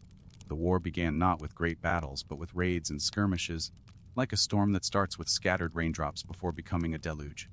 Picture English ships crossing the channel, their sails full of wind and purpose, carrying soldiers who would soon set foot on French soil with conquest in their hearts. Imagine yourself in the French countryside in 1339, A peaceful morning shattered by the sound of approaching hoofbeats. English raiders sweep through villages like a summer storm, quick and devastating. But these early years of conflict were marked more by economic warfare than epic battles, a slow strangulation of trade routes and the disruption of normal life that touched every household in both kingdoms. Part the triumph at Crécy. Let your mind wander now to August 26, 1346, to a small town in northern France called Crécy. The afternoon sun beats down on rolling hills that will soon be transformed into one of medieval warfare's most famous battlefields. Picture Edward III, now the Black Prince, at his side, his eldest son just 16 years old but already showing the courage that would make him a legend. They have landed in France with an army of about 9,000 men, and now they face a French force nearly twice their size. Can you feel the tension in the air, thick as morning fog? Imagine the English soldiers, many of them common men, farmers and craftsmen who have learned to draw the longbow. These are not knights in shining armor, but ordinary people who have discovered they possess a weapon that can change the course of history. Picture them standing in neat formations, their longbows at the ready, each man knowing that his skill with this simple wooden weapon might determine the fate of kingdoms. Now envision the French army approaching, a magnificent sight that must have taken your breath away. Thousands of mounted knights, their armor gleaming like mirrors in the afternoon sun, their colorful banners snapping in the breeze. These are the flower of French nobility, men who have trained since childhood for this moment, who believe that honor and courage will triumph over any enemy. Can you hear the thunder of hooves as the French cavalry charges up toward the English lines? For generations, the mounted knight had been the master of European battlefields, seemingly invincible in his steel shell. But something new was about to happen at Crécy, something that would change warfare forever. Picture the English archers standing calm and steady despite the terrifying sight bearing down upon them. At their captain's command, they draw their bows and release. Imagine the sound, not just one arrow, but thousands, creating a whisper that grows to a roar as the sky darkens with shafts of wood and steel. The French knights, brave and proud, ride straight into this storm of arrows. Their horses stumble and fall, their armor, seemingly impenetrable, proves vulnerable to the Bakken points designed to pierce steel. Wave after wave of the finest cavalry in Europe breaks against the English lines like waves against a rocky shore. Do you think you could have stood your ground as those English archers did that day? Can you imagine the courage it took to face the charge of armored knights, trusting in nothing but your skill and your comrades beside you? By evening, the field of Crécy was covered with the fallen. The French had lost thousands, including King John of Bohemia, who, though blind, had insisted on charging into battle tied to his knight so he could die with honor. The English losses were remarkably light, perhaps a few dozen men. Picture Edward III walking across the battlefield that night, surveying the aftermath of his triumph. The age of the mounted knight was not over, but it had received a blow from which it would never fully recover. The longbow in the hands of skilled English yeomen had proven that common men could defeat noble knights, that skill and discipline could triumph over tradition and ceremony. Pack the Black Prince at Poitiers, let time flow like a gentle river, and allow your mind to drift 10 years forward to September 19, 1356. Picture the countryside near Poitiers, where autumn is painting the leaves in shades of gold and crimson. Here, Edward the Black Prince, now 26 and seasoned by years of warfare, finds himself in a desperate situation. Imagine the young prince, his armor black as his nickname suggests, standing with barely 7,000 men while King John Itsui of France approaches with an army 4 times larger. The French have learned from Crécy. They come prepared for English tactics, their confidence restored by superior numbers. Can you picture the morning mist rising from the fields as the two armies face each other? The Black Prince knows he is outnumbered and far from home. His men are tired from months of campaigning, their supplies running low. Yet in this moment of apparent weakness, imagine the quiet confidence in his voice as he addresses his soldiers. "My good fellows," he might have said, his words carrying across the morning air. "We may be few, but we are English, and we fight for our king and our honor. Let each man do his duty this day, and God will give us victory." Do you think you would have felt fear or excitement in such a moment? Picture yourself among those English soldiers, looking across the field at the vast French army, knowing that your skill and courage would be tested as never before. The battle began, as so many medieval conflicts did, with the thunderous charge of cavalry. But this time the French king had planned differently. Instead of sending his mounted knights against prepared English positions, he ordered many of his men to fight on foot, hoping to avoid the devastating arrow storms that had broken French cavalry at Crécy. Imagine the clash when the two armies finally met, the ring of steel on steel, the shouts of men in combat, the confusion and chaos of medieval warfare. For hours, the battle raged with neither side able to gain a decisive advantage. The French numbers seemed likely to prevail through sheer weight of arms. But picture what happened next at the crucial moment, when the battle hung in the balance like a coin spinning in the air. A small force of English cavalry, led by a knight named Jean de Grailly, struck the French rear. It was a perfectly timed maneuver that threw the French army into confusion, just when victory seemed within their grasp. Can you imagine the moment when King John II of France realized his army was collapsing around him? This proud monarch, who had come to Poitiers confident of crushing the English raiders, suddenly found himself fighting for his life in the midst of a rout. Picture the extraordinary scene that followed. The King of France, one of the most powerful rulers in Europe, was captured on the battlefield by English soldiers. The man who had commanded 20,000 troops just hours before was now a prisoner, his crown and kingdom's future hanging in the balance. The Black Prince, they say, treated his royal captive with perfect courtesy, serving him at dinner with his own hands and speaking to him with the respect due to a fellow monarch. Can you imagine this scene? Victor and vanquished dining together while the fate of France trembled in uncertainty. Coiffé a kingdom in turmoil as the years passed, like seasons changing, France found herself in a state of chaos that would have broken a lesser nation. Picture the realm in the 1360s, their king imprisoned in London, the countryside ravaged by war, and bands of unemployed soldiers, called routiers, wandering the land like wolves, living off the fear and suffering of common people. Imagine yourself as a French peasant during these dark years. Your fields lie trampled by the hooves of countless armies, your crops cease to feed soldiers whose names and loyalties change with the seasons. In the distance, you can see the smoke rising from your neighbor's village, and you wonder if your own home will be next. The Treaty of Bretagne in 1306 brought temporary peace, but at a terrible cost. Picture the French negotiators, forced to sign away vast territories to England and agree to pay an enormous ransom for their king's release. Can you imagine their humiliation as they put their seals to a document that gave away a third of France? But even as kings made treaties in their palaces, the suffering of common people continued. Picture the great companies, bands of professional soldiers with no war to fight, turning to brigandage. These men, who had learned the arts of war in service to their lords, now used those same skills to terrorize the very people they had once protected. Do you think you could have endured such times? Can you imagine the strength it took for ordinary people to continue their lives, to plant crops they might never harvest, to raise children in a world where tomorrow promised only uncertainty?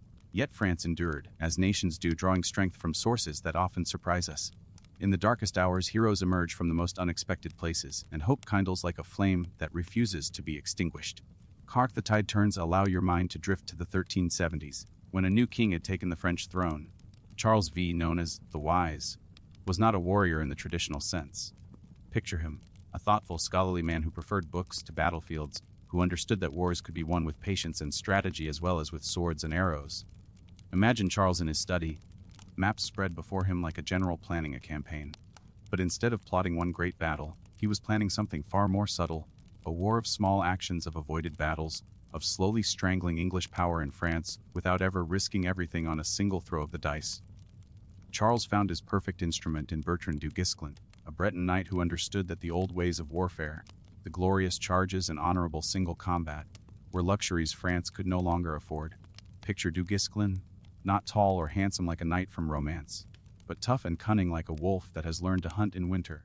Can you imagine the frustration of English commanders as they found themselves fighting an enemy that refused to meet them in open battle?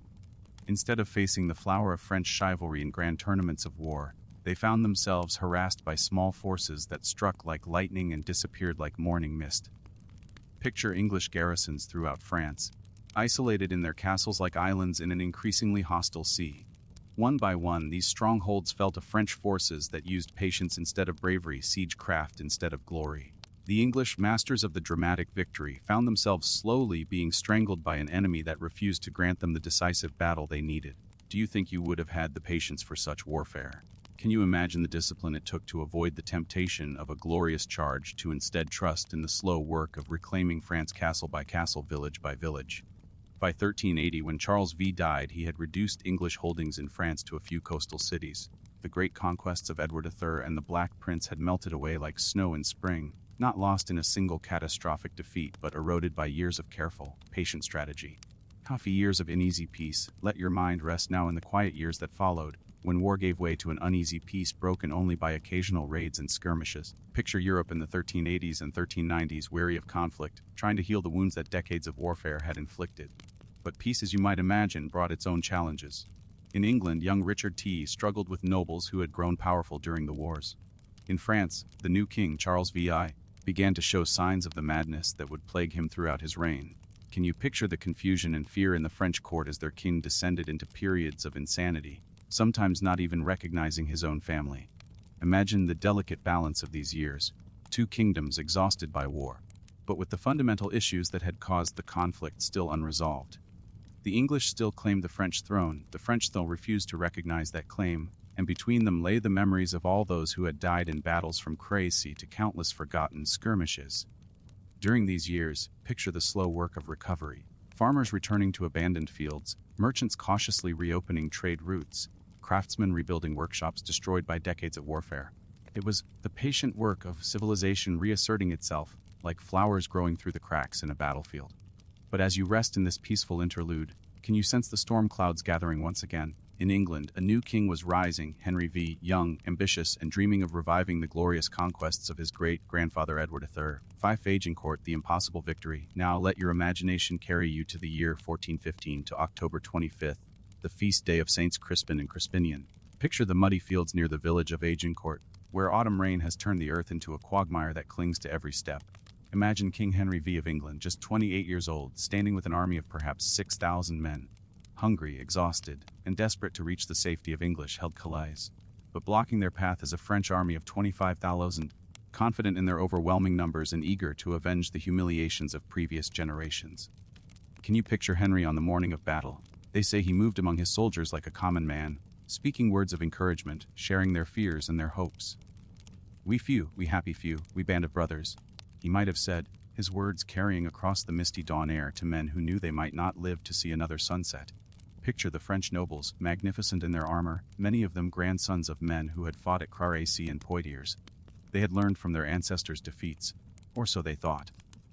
This time, they would not charge recklessly into English arrows. This time they would advance on foot, their armor proof against English shafts, their superior numbers grinding down English resistance through sheer weight of arms. Imagine the tension as the two armies faced each other across that muddy field. Hours passed with neither side willing to make the first move. The English, vastly outnumbered, needed the French to attack. The French, learning from past defeats, wanted to force the English to advance into their prepared positions. Finally, Henry ordered his men forward. Picture the English army, thin and tired, struggling through the mud toward the massive French force. It seemed like madness, a few thousand exhausted soldiers attacking an army 4 times their size. But then something extraordinary happened, something that shows us how the unpredictable nature of warfare can turn the tide of history in a single moment. The French, seeing the English advance, could not resist the opportunity to crush their enemies. They began to move forward, thousands of armored men struggling through the same mud that had hindered the English. Can you imagine the chaos that followed? Picture thousands of French soldiers, weighed down by heavy armor, stumbling and falling in the treacherous mud. Those who fell often could not rise again, and their comrades, pressed forward by the mass of men behind them, had no choice but to step over the fallen. The English archers, following their traditional tactics, sent flight after flight of arrows into the struggling French ranks. But this time it was not just the arrows that brought victory. It was the mud itself, the weather, the very earth of France conspiring to trap the French army in a situation where their numbers became a disadvantage rather than an asset. Picture the Englishmen at arms, many of them fighting without armor, because they could not afford it, wading into the chaos with swords and war hammers. These common soldiers found themselves fighting and defeating the greatest nobles of France, men whose ransoms could have made them rich for life. By the end of that impossible day, the field of Agincourt was covered with French dead. The flower of French nobility lay in the mud.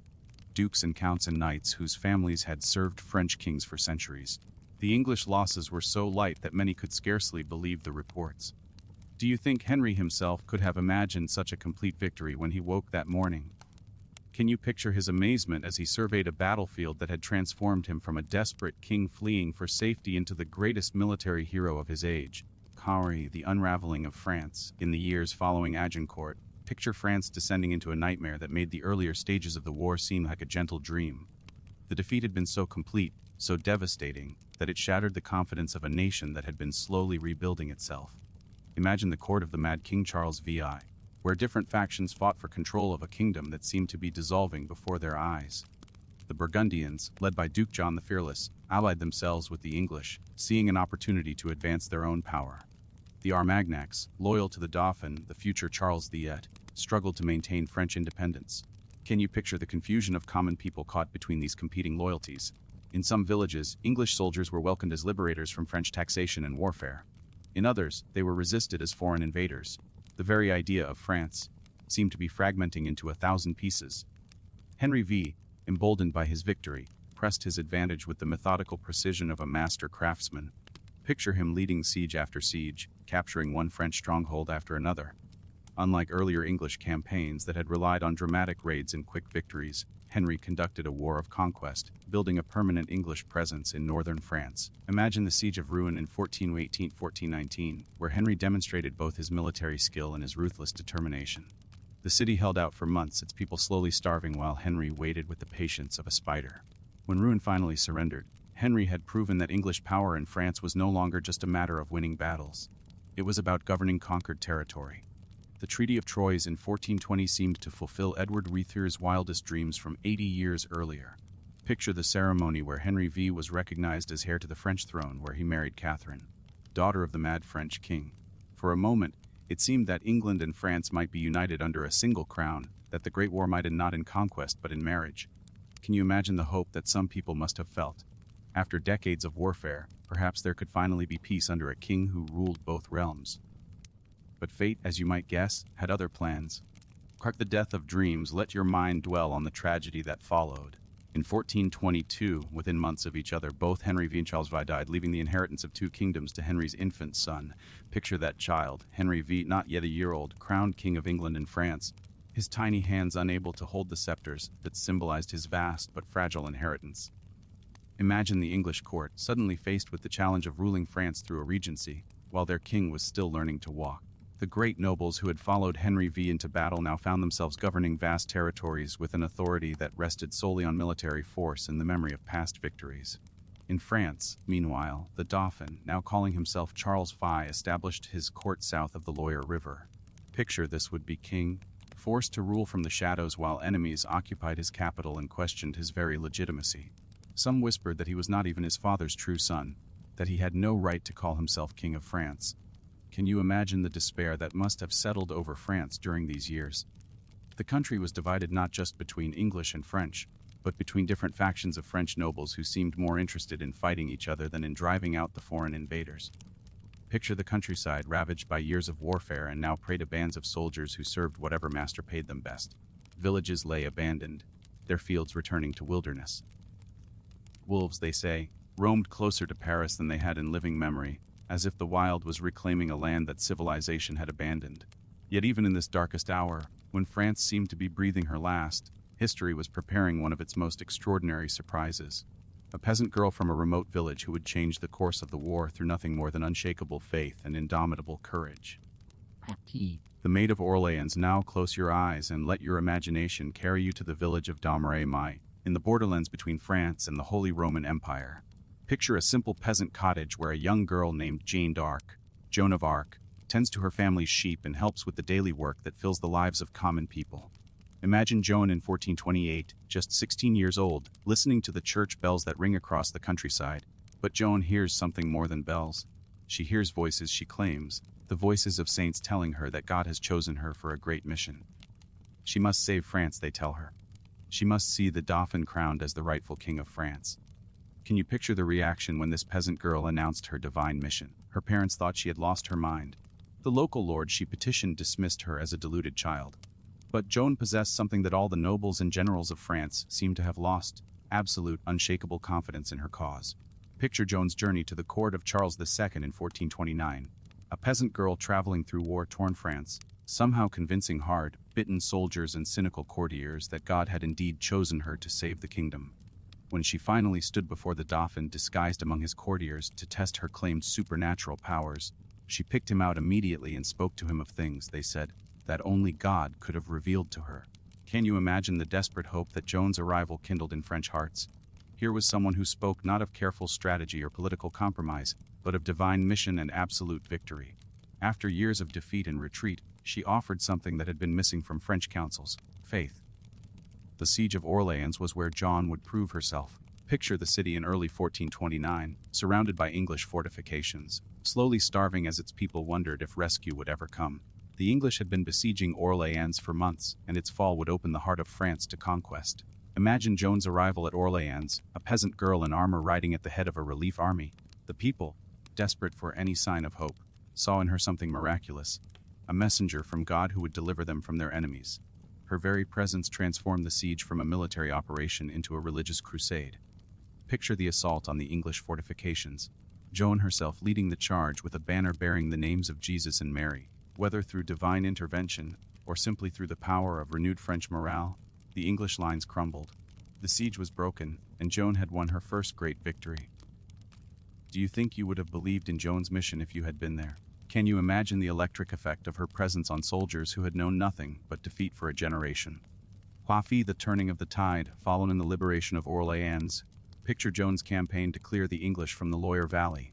Town after town fell to French forces that fought with a determination they had not shown in years. It was as if Joan's presence had awakened something in the French soul that had been sleeping since the disaster at Agincourt.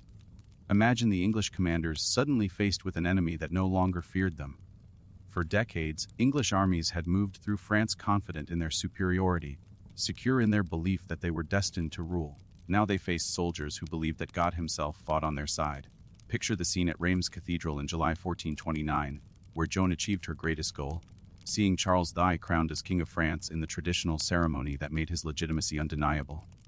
Joan stood beside the altar holding her banner, as the man she called her, Gentle King, received the crown that the English had claimed belonged to their infant Henry VI. Can you imagine Joan's feelings at that moment? The peasant girl who had left her village just months before had accomplished what all the armies of France had been unable to do. She had restored the French monarchy and given her people a king they could believe in. But picture also the shadow that was already falling across Joan's triumph. The very success that made her a saint to her followers made her a dangerous enemy to others. The Burgundians, French nobles who had allied with the English, saw her as a threat to their power. The English saw her as a witch whose supernatural influence had to be destroyed. At Compiègne in 1430, Joan was captured in a skirmish with Burgundian forces. Imagine the moment when this extraordinary young woman, who had seemed blessed by fortune itself, found herself prisoner in enemy hands. Her king, the man she had crowned, made no serious attempt to ransom her. The nobles she had elevated seemed content to let her face her fate alone. Picture Joan's trial in ruin, conducted by French clerics but under English authority. They accused her of witchcraft, of heresy, of wearing men's clothing, any charge that might justify what they had already decided to do. This peasant girl, who had never learned to read, faced the most learned theologians of her time and defended herself with a courage and wit that amazed even her enemies. Can you imagine her final moments? On May 30, 1431, Joan of Arc was burned at the stake in the marketplace of Rouen. She was 19 years old. As the flames rose around her, witnesses said, she called out the name of Jesus, and many who had come to see her die went away convinced they had witnessed the murder of a saint. Do you think Joan knew, as she faced the fire, that her work was already complete? She had given France something more precious than military victory. She had given her people back their faith in themselves. Hack the long goodbye. Now let time flow gently forward through the remaining years of this ancient conflict. Picture France in the decades following Joan's death, slowly but steadily pushing the English back toward the sea. The inspiration Joan had kindled continued to burn in French hearts long after her own light had been extinguished.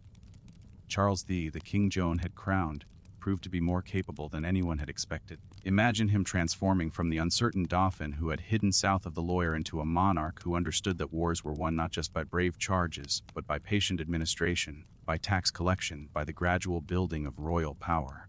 Picture the English position in France slowly crumbling like a castle built on sand. Without the unifying presence of a Henry V, English nobles began to quarrel among themselves. The infant King Henry V grew into a pious but weak ruler who seemed more interested in founding colleges than in governing kingdoms. Can you imagine the war weariness that settled over both nations as the decades passed? Fathers who had fought at Agincourt saw their sons die in obscure skirmishes that changed nothing. The great adventure that had begun with such hopes of glory had become a grinding routine of siege and counter-siege, of battles that determined the fate of villages, whose names would be forgotten within a generation. Picture the final English strongholds, Calais on the coast, a few scattered garrisons clinging to their walls while the French countryside around them returned to French control. The great dream of an English empire in France was fading like morning mist, leaving behind only memories and graves. In 1449, the French began their final push to drive the English from Normandy. Imagine Charles V's armies, now well equipped and disciplined, methodically reducing English strongholds one by one. The descendants of the men who had followed William the Conqueror to England 4 centuries earlier were now being driven from the land their ancestors had claimed. 5. The last battle. Let your mind rest now. On July 17, 1453, on a field near the town of Castillon in Gascony. Here, after more than a century of warfare, the 100 Years' War would finally end, not with a treaty or a negotiation, but with one last, decisive battle. Picture John Talbot, Earl of Shrewsbury, the greatest English commander of his generation, leading what he knew might be the final English army to take the field in France. Talbot was in his 70s, an old man by medieval standards, but he had been fighting the French for so long that war was the only life he knew. Imagine the French army waiting behind their field fortifications, equipped now with the cannons that were beginning to change the nature of warfare. These were not the desperate defenders of Orléans or the mud-soaked knights of Agincourt. These were professional soldiers, well supplied and confident in their cause. Can you picture the moment when Talbot, seeing what appeared to be a French retreat, ordered his men to charge? It was the old English way, the bold attack that had won so many battles in the past. But this time the French were not retreating. They were drawing the English into a trap where cannons and crossbows could cut them down with merciless efficiency.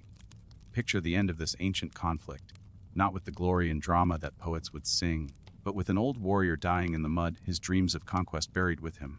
Talbot fell at Castillon, and with him fell the last hope of English dominion over France. Imagine the silence that followed the battle, the strange quiet that settles over a field where so much history has just ended. The 100 Years' War was over, not because someone signed a treaty, but because there were no more English armies left to fight. Quev the world that war made. As you rest now in the peaceful aftermath of this great conflict, picture the world that emerged from over a century of warfare. England, driven from her French possessions, would turn her energies toward trade and exploration, toward the sea that had always been her true highway. Can you imagine English merchants and sailors, no longer dreaming of French castles, beginning to look toward India and the Americas? Picture France, exhausted but united as she had never been before. The war that had nearly destroyed her had also forged her into a true nation, with a strong monarchy and a sense of identity that would endure for centuries. The scattered duchies and counties that had once owed only loose allegiance to their king had been welded together by the shared experience of resistance and survival. Think of the changes that this long war had brought to the art of warfare itself. The age of the mounted knight, which had dominated European battlefields for centuries, was drawing to a close. Picture the English longbowmen at Crecy and Agincourt, common men whose skill had proven that birth and breeding were no match for discipline and training. Imagine the cannons that had thundered at Castillon, harbingers of a new age when walls that had stood for centuries could be brought down in days, when the very nature of fortification and siege craft would have to be reimagined. Can you picture the social changes that war had wrought? Peasants who had learned to fight as soldiers returned to their villages with new ideas about their place in the world. The feudal bonds that had held medieval society together had been strained and broken by the demands of constant warfare. Picture the women who had been touched by this conflict. Not just Joan of Arc, but countless others who had managed estates while their husbands fought, who had defended castles under siege, who had kept the fabric of society together while the world of men tore itself apart in battle after battle. The memory of war now, as you let your mind drift through the aftermath of this great conflict. Imagine the stories that veterans told their children and grandchildren. Picture an old soldier, perhaps one who had stood in the English lines at Agincourt, sitting by his fireplace on a winter evening, trying to explain to his grandson what it had been like to face impossible odds and somehow survive. Can you hear his voice, grown soft with age, as he describes the morning mist rising from the muddy fields, the sound of thousands of arrows whistling through the air, the moment when victory snatched itself from the jaws of certain defeat? Do you think his grandson could truly understand what it meant to be part of something so much larger than himself? Picture the French families who gathered around their own hearths, sharing memories of Joan of Arc, not the saint of later legend, but the peasant girl they had known, who had somehow convinced a kingdom that miracles were still possible. Imagine grandmothers telling their granddaughters about the day when hope returned to France in the form of a teenager with unshakable faith. These stories, passed down through generations like precious heirlooms, became part of the soul of both nations. The English would remember their victories, Crecy, Poitiers, Agincourt, as proof that courage and skill could triumph over overwhelming odds. The French would remember their recovery, their refusal to surrender even in the darkest hour, as evidence that no defeat need be permanent if the spirit remains unbroken. Can you imagine how these memories shaped the way these nations saw themselves? England, the island kingdom that had dared to challenge the greatest power in Europe and, for a time, had seemed destined to rule both sides of the Channel. France, the ancient realm that had learned to transform apparent weakness into ultimate strength, that had discovered unity through suffering. Crit the lessons of a century as you rest in this gentle twilight of remembrance. Consider what this great war taught the world about the nature of conflict itself. Picture the mapmakers of 1453, comparing their charts to those drawn in 1337, marveling at how little the borders had changed despite all the blood that had been spilled. England had begun the war claiming the throne of France and ended it holding only the port city of Calais, a single foothold on the continent that would itself be lost within a century. France had started the conflict as a collection of semi-independent duchies and emerged as a unified kingdom under a strong monarchy. Do you think the men who began this war could have imagined such an outcome? Can you picture Edward E. Harsener's ghost walking through the halls of Westminster, contemplating the irony that his great enterprise had ultimately strengthened the very kingdom it had been meant to conquer? Imagine the scholars and chroniclers of the late 15th century, trying to make sense of this great conflict that had dominated their world for so long. They saw that wars, however they begin, take on a life of their own, becoming something far different from what their originators intended. They learned that nations, like individuals, can endure far more suffering than anyone thinks possible, that the human capacity for resilience in the face of seemingly insurmountable challenges is perhaps the most remarkable thing about our species. Picture the young princes and nobles who came of age as the war finally ended, trying to understand a world at peace. For them, constant warfare had been the natural state of things. The idea that England and France might coexist without one trying to conquer the other seemed strange and unnatural. Can you imagine their confusion as they discovered that peace, too, brought its own challenges? Armies that had been essential for survival became expensive burdens. Nobles who had found purpose and glory in war had to discover new ways to serve their kingdoms. The entire structure of society, which had adapted itself to the demands of constant conflict, had to be rebuilt for the requirements of peace. Far few the quiet heroes, as your mind settles into the peaceful rhythm of remembrance. Think of all the unnamed people who lived through this great conflict. The farmers who replanted their fields after armies had passed through. The merchants who rebuilt their businesses after cities had been sacked. The mothers who raised children in the shadow of constant war. Picture a peasant woman in Normandy, perhaps in the 1440s, teaching her daughter to tend the family garden. This woman might have been born during the chaos following Agincourt, grown up during the years of English occupation, and lived to see French rule restored. Her entire life had been shaped by war, yet she had somehow found the strength to nurture new life, to pass on the skills and knowledge that would help her daughter survive in whatever world awaited her. Can you imagine the quiet heroism of such a life? This woman would never be remembered in the chronicles of kings and nobles, yet her persistence, her refusal to give up hope, was as essential to France's survival as any victory won by her knights and soldiers. Think of the English merchant who had built his fortune on the wool trade with Flanders, watching his business collapse as war disrupted the ancient commercial routes between England and the continent. Picture him teaching his son not just the skills of trade, but the patience and adaptability needed to survive in a world where the rules could change overnight. Imagine the scribes and clerks who kept the records of this great war, patiently documenting the names of the dead, the costs of campaigns, the terms of treaties that were signed and broken and signed again. Their careful handwriting preserved the details that allow us, centuries later, to understand what this conflict meant to the people who lived through it. Do you think these quiet heroes understood their own importance? Can you picture them going about their daily tasks, keeping accounts, tending fields, raising children, unaware that their persistence was weaving the fabric of civilization back together, even as the great events of their time seemed to be tearing it apart? At the end of an age, now let your imagination carry you to the courts of Europe in the 1450s, where kings and nobles were beginning to understand that the world had fundamentally changed. The 100 Years' War had been more than just a conflict between England and France. It had been the death throes of the medieval world. Picture the last knights of the old school, men who had learned the code of chivalry from their fathers and grandfathers, trying to understand a world where cannons could knock down castle walls and common soldiers with crossbows could kill the greatest warriors. The romance of warfare, if it had ever truly existed, was fading like the colors in an old tapestry. Imagine the kings of this new age, learning that royal power could no longer depend on the personal loyalty of great nobles who might switch sides whenever it suited their interests. The war had taught them that effective government required professional administrators, standing armies, and the ability to raise taxes from their subjects rather than relying on feudal obligations. Can you picture the merchants and bankers who had grown wealthy financing this great conflict, understanding that their gold had become as important as any knight's sword in determining the outcome of battles? The age of the warrior king was giving way to the age of the calculating prince who understood that economics and warfare were intimately connected. Think of the scholars and artists who would soon usher in the Renaissance, many of them born during the final decades of the 100 Years' War. They grew up in a world that had been forced to question all its old certainties, that had learned to adapt and innovate in order to survive. The creativity that would flower in the 15th and 16th centuries was rooted in the disruption and chaos of the Great War that was finally ending. Picture the printing presses that were beginning to appear in the major cities of Europe, ready to spread news and ideas faster than ever before. The stories of this Great War would be among the first to be preserved not just in the memories of storytellers, but in books that could be copied and distributed throughout the continent.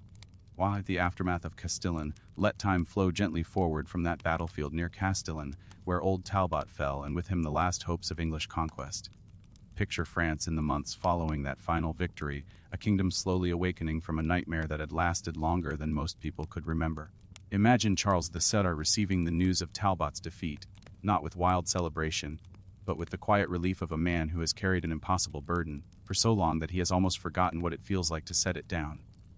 Can you picture him in his private chambers, alone for perhaps the first time in years, allowing himself to believe that the long struggle was finally over? Think of the English survivors of Castillon, making their way to the coast like scattered leaves blown by an autumn wind. These men, many of them born in France and knowing no other home, now faced the prospect of exile to an island they had never seen. Picture their confusion as they realized that the only life they had ever known, the life of English lords ruling French lands, was coming to an end. Can you imagine the French peasants emerging from their hiding places, cautiously returning to fields that had been battlegrounds for so long they had almost forgotten what peace looked like?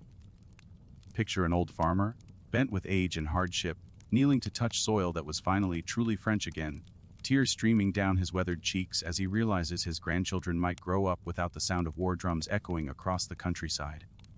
The reckoning of nations as the immediate shock of victory began to fade. Picture France taking stock of what the Great War had cost her.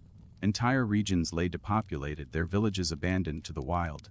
Roads that had once carried merchants and pilgrims were now overgrown with weeds and haunted by memories of the armies that had marched along them. Imagine the royal clerks attempting to count the true cost of the conflict, not just in gold spent on armies and fortifications, but in the lives lost, the children never born, the harvest never gathered.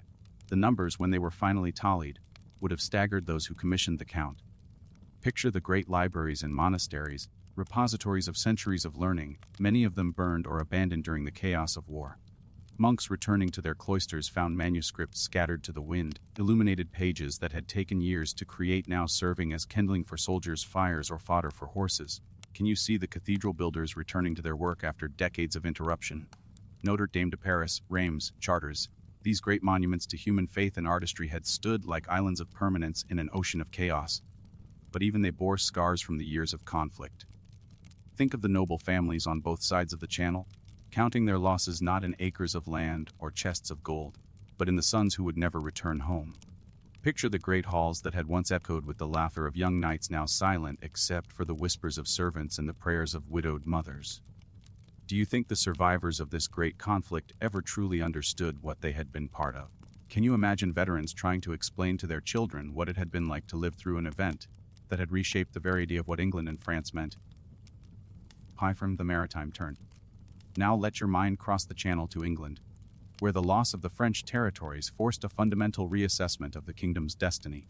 Picture the English nobles who had held lands in Normandy and Gascony for generations, suddenly finding themselves confined to their island home, with no outlet for their martial ambitions. Imagine the young men who might once have sought their fortunes in the wars in France, now turning their eyes toward the sea. The ships that had once carried armies to French beaches began to carry merchants to distant shores, explorers to unknown lands, adventurers to the far corners of the world. Can you picture the transformation of English seaports in the decades following the war? Bristol, Plymouth, Southampton.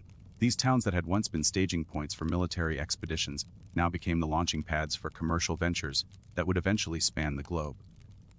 Think of the wool merchants who had lost their traditional markets in Flanders, now seeking new customers across the Atlantic.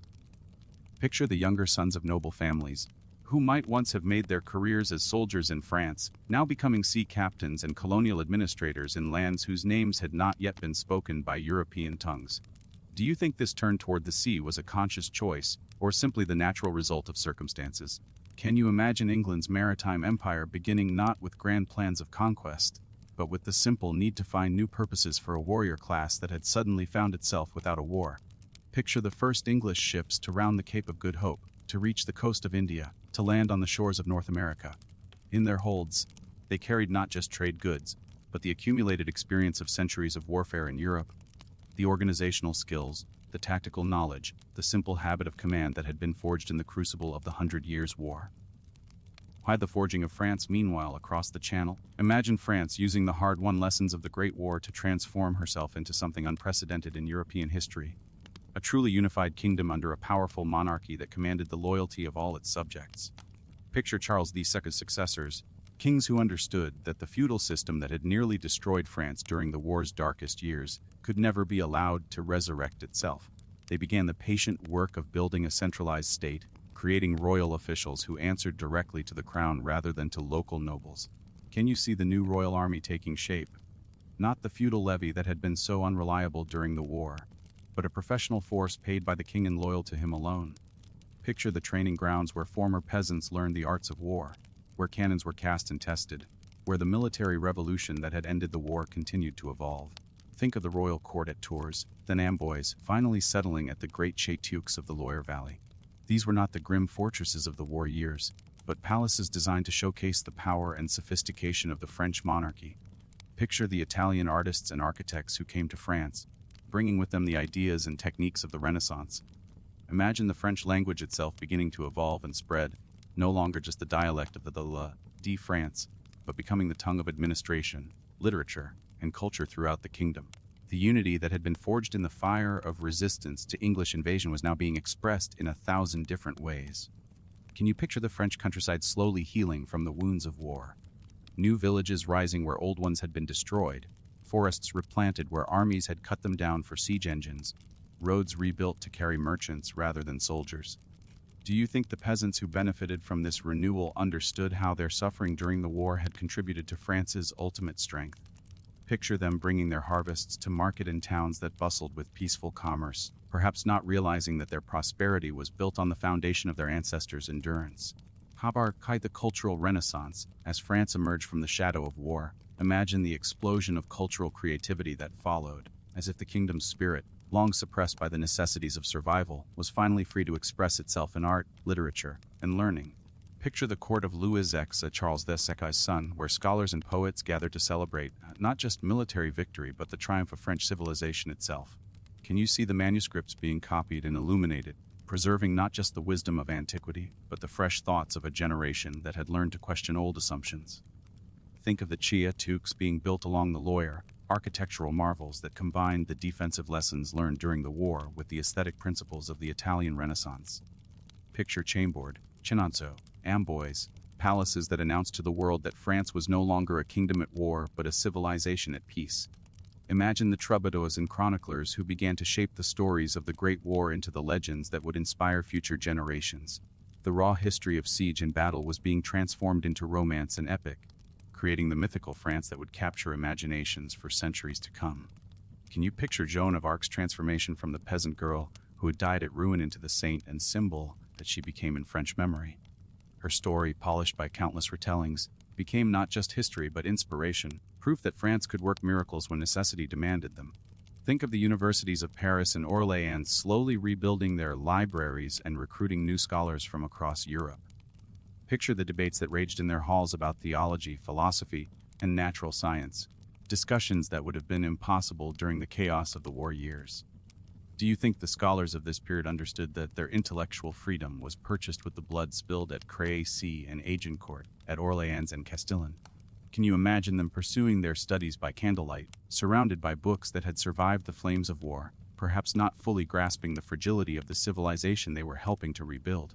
Half the English transformation. Now let your mind return to England, where the end of the Great War had created different but equally profound changes. Picture a kingdom that had been defined for centuries by its continental ambitions suddenly forced to discover what it meant to be simply English. Imagine the English language itself evolving during this period, no longer competing with French as the tongue of the court and nobility. Picture Geoffrey Chaucer's successors, poets and writers who could assume their readers spoke English as their native tongue, who could explore the full richness of their language without apology or explanation. Can you see the English countryside taking on the character it would retain for centuries? Those hedgerows and villages, manor houses and parish churches that created a landscape uniquely different from continental Europe. Without the constant drain of French wars, English landlords could invest in improving their estates rather than equipping armies. Think of the English Parliament growing in power and confidence, no longer simply a body that kings consulted when they needed money for foreign wars. Picture the debates in Westminster Hall, where representatives of shires and boroughs began to assert their right to participate in governing the realm. Imagine the English merchants, freed from the disruptions of continental warfare, beginning to develop the commercial practices and institutions that would eventually make London the financial center of the world. Can you picture the guildhalls and counting houses where fortunes were built on trade rather than conquest? Picture the English universities, Oxford and Cambridge, beginning to develop their own distinctive character, no longer simply copying continental models, but creating uniquely English approaches to learning and scholarship. The tutorial system, the collegiate structure, the emphasis on classical education that would shape English intellectual life for centuries. All of these emerged from the post-war period of national self-discovery. Do you think the English of this period mourned the loss of their French Empire, or did they sense that their island kingdom was destined for different and perhaps greater things? Can you imagine merchants in London's docks, loading ships bound for distant ports, understanding that they were pioneering new routes to wealth and power that would eventually prove more valuable than all the French territories their ancestors had fought to hold? Quive the new art of war. As you rest your mind on the military innovations that emerged from this great conflict, picture the transformation of warfare itself. The 100 Years' War had been a laboratory for new tactics, new weapons, new approaches to the ancient art of organized violence. Imagine the armorsmiths of Milan and Augsburg, studying the arrows that had pierced French knights at Crécy and developing new techniques to create steel that could turn aside the Bakken points of English longbows. Picture their workshops, filled with the ring of hammers on anvils, where craftsmen worked to restore the advantage to heavy cavalry that the English archers had taken away. Can you see the early cannoneers, men who combined the knowledge of alchemists with the skills of metalworkers, learning through dangerous trial and error how to cast bronze guns that could knock down castle walls without exploding and killing their crews? These pioneers of artillery were literally reshaping the medieval world, making obsolete fortifications that had stood for centuries. Think of the military engineers who began to design new types of fortifications. The Trace Italienne with its star-shaped bastions that could withstand cannon fire, the carefully calculated angles that gave defenders clear fields of fire against attackers. Picture them walking the walls of ancient castles, making notes about what needed to be changed if stone were to continue protecting against steel. Imagine the drill masters who began to train infantry in the complex maneuvers that would be necessary on battlefields dominated by firearms. The English longbowmen had shown that disciplined common soldiers could defeat noble cavalry. Now the challenge was to create formations that could deliver coordinated volleys of crossbow bolts or early musket balls. Can you picture the military theorists of the late 15th century studying the battles of the Great War and trying to extract general principles that could guide future commanders? Picture them poring over maps of Crécy and Agincourt, trying to understand exactly why the English had won, what lessons could be learned about the use of terrain, the positioning of troops, the timing of attacks. Do you think these military innovators understood that they were not just improving the tools of war, but fundamentally changing the nature of political power itself? Picture a world where the ability to afford cannons and train professional soldiers was becoming more important than the feudal obligations that had once determined military strength. Paquet the diplomatic revolution. Now let your imagination drift to the quieter, but equally important changes taking place in the art of diplomacy. Picture the royal courts of Europe in the decades following Castillon, where ambassadors and negotiators were developing new ways of conducting relations between kingdoms. Imagine the first permanent embassies being established, diplomatic posts where representatives of one kingdom lived permanently in another, observing, reporting, negotiating on behalf of their distant masters. Can you see the challenge this presented to kings who had been accustomed to conducting diplomacy through occasional embassies and royal marriages? Think of the new diplomatic protocols being developed, the careful rules about precedence and ceremony that allowed representatives of different kingdoms to meet without giving offense, the intricate codes that governed written communications between royal courts. Picture the intelligence networks that began to emerge from these diplomatic contacts. Ambassadors were not just negotiators but also spies, carefully observing the military preparations, economic conditions, and political tensions in the kingdoms where they served. Can you imagine the secret letters being written in invisible ink, the coded messages that carried vital information across hundreds of miles? Think of the marriage negotiations that became increasingly important as kingdoms sought to cement alliances without resort to warfare.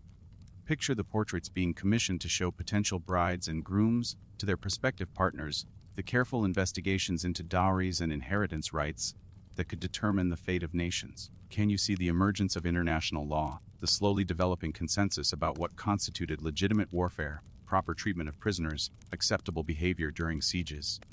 The 100 Years' War had shown the terrible costs of unlimited conflict. Now diplomats were trying to create rules that might limit future wars. Do you think the diplomats of this period understood that they were creating the foundation for the modern system of international relations? Picture them in their studies, drafting treaties and protocols that would still influence how nations deal with each other centuries later. Find the economic transformation as your mind settles into contemplation of the economic changes wrought by the Great War. Picture the transformation of European commerce that followed the end of hostilities. The disruption of traditional trade routes had forced merchants to become more innovative, more adaptable, more willing to take risks in pursuit of profit. Imagine the Flemish cities, Bruges, Ypres, slowly recovering from the devastation of war, but finding that their monopoly on the cloth trade had been broken. Picture Italian merchants establishing new routes through the Mediterranean, German traders opening paths through Central Europe, English wool finding its way to markets that had never heard of Flanders.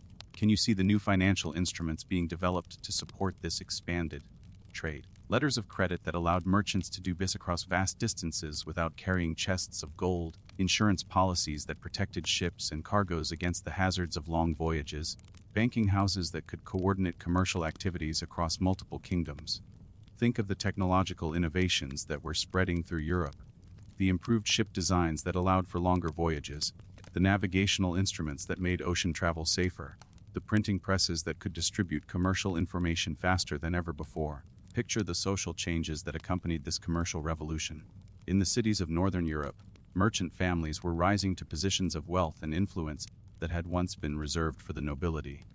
Can you imagine the tension this created? As traditional aristocrats found themselves dependent on the financial support of men they considered their social inferiors.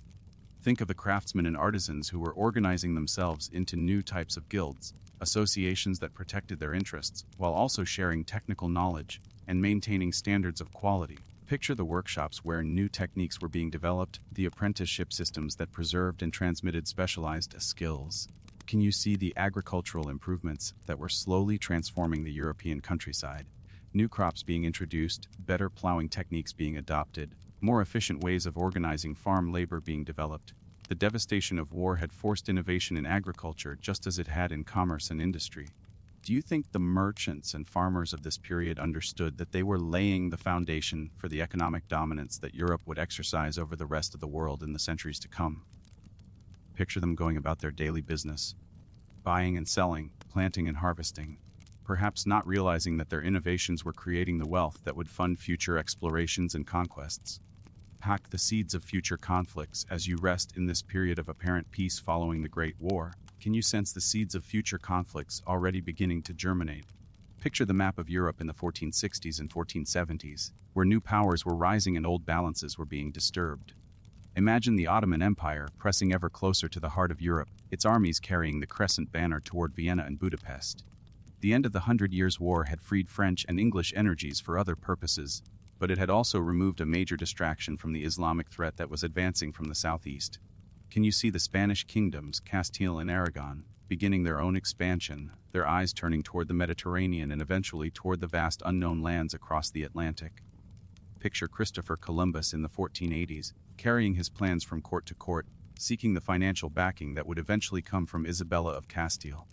Think of the Holy Roman Empire, that ancient institution that had been weakened by internal divisions during the Great War, now facing new challenges from all directions. Picture the Habsburg family beginning their rise to continental dominance, their marriage alliances creating a network of power that would dominate European politics for centuries. Imagine the Italian city-states, Venice, Genoa, Florence, Milan, continuing their complex dance of alliance and betrayal, their wealth making them prizes that every major power coveted but none could easily conquer. Can you see the young Machiavelli observing these political maneuvers, beginning to formulate the theories about power and statecraft that would influence political thought for centuries?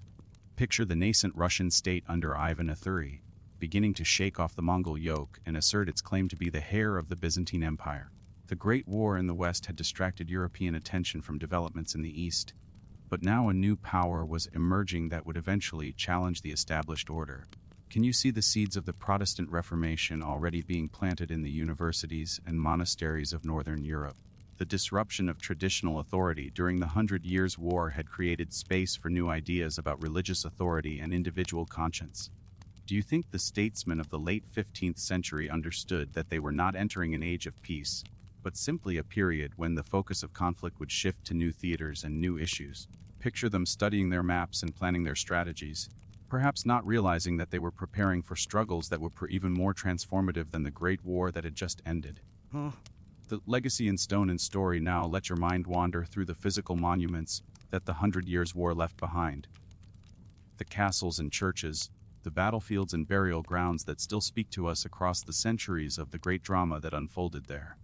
Picture Vincennes, the royal castle where Charles V planned his strategy for wearing down English power through patience rather than glory. Can you see its towers rising above the Bois de Vincennes, its walls still bearing the scars of modifications made to accommodate the new artillery that was changing warfare? Imagine Warwick Castle in England, stronghold of the Kingmaker, Richard Neville, whose family had grown powerful during the French wars and would soon use that power to tear England apart in the Wars of the Roses. Picture its great hall where veterans of Crecy and Poitiers gathered to share their memories and plan for conflicts yet to come. Think of the Cathedral of Reims, where Charles VI was crowned through Joan of Arc's insistence, its Gothic spires reaching toward heaven like prayers made manifest in stone. Can you see the stained glass windows that depict not just biblical scenes but moments from France's struggle for independence, the sacred and the secular united in colored light? Picture the battlefield of Agincourt, now peaceful farmland where crops grow in soil enriched by the blood of knights and common soldiers. Imagine a farmer's plow turning up fragments of armor or arrowheads, physical reminders of the day when the fate of kingdoms was decided in the mud of northern France. Can you see Mont Saint-Michel, that abbey fortress rising from the tidal flats of Normandy, one of the few places in northern France that never fell to English conquest? Picture the monks continuing their prayers even as armies marched back and forth across the surrounding countryside, their devotions providing a constant counterpoint to the violence of war. Think of the Tower of London, where the French royal regalia captured at various battles was displayed as proof of English victories, where French prisoners of royal blood waited for ransom or death. Picture the ravens that were said to guard the tower, black winged sentinels watching over the symbols of conquered kingdoms. Imagine the parish churches throughout England and France, where memorial brasses and stone effigies commemorate the knights and soldiers who died in the Great War. Picture the carved inscriptions asking for prayers for the souls of men whose names are now known only to God and to the stone that preserves their memory. Can you see the illuminated manuscripts that preserve the chronicles of the war? The Froissart chronicles with their vivid miniatures showing knights in combat, the careful handwriting that recorded the deeds of heroes and the deaths of kings. Picture the scribes working by candlelight to preserve these stories for future generations. Do you think these physical reminders of the Great War carry some trace of the human emotions that were invested in them? Can you imagine touching the stones of Reims Cathedral or walking the field at Crecy and feeling some echo of the hope and fear, the triumph and despair that were once so intense in these places? Are the quiet heroes remembered as your mind settles into gentle reflection? Picture all the unnamed people whose lives were shaped by the Great War, but whose stories were never recorded in the chronicles of kings and battles. These are the people whose quiet heroism sustained civilization through its darkest hours.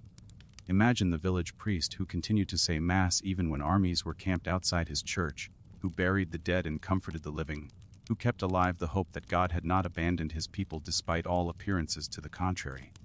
Picture him in his simple cassock, moving through his parish like a shepherd tending his flock, his faith unshaken by the chaos around him.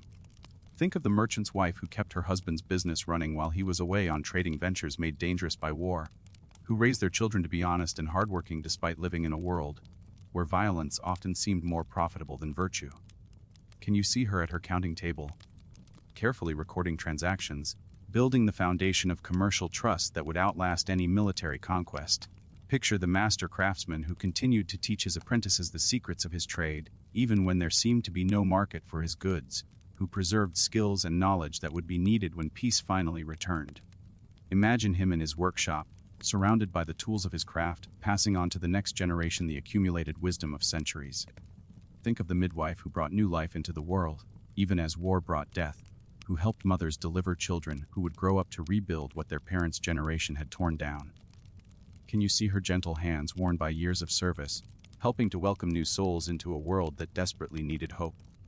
Picture the minstrel who carried news and songs from village to village, who preserved in verse and melody the stories that might otherwise be forgotten, who reminded people that there was beauty in the world, even when ugliness seemed to dominate. Imagine his voice rising in song around a tavern fire, carrying listeners away from their immediate troubles to a realm where heroes triumphed and justice prevailed. Can you see the farmer's daughter who learned to read despite having no formal schooling, who copied out prayers and stories for her neighbors, who kept the light of learning alive in places where schools had been destroyed and teachers had fled?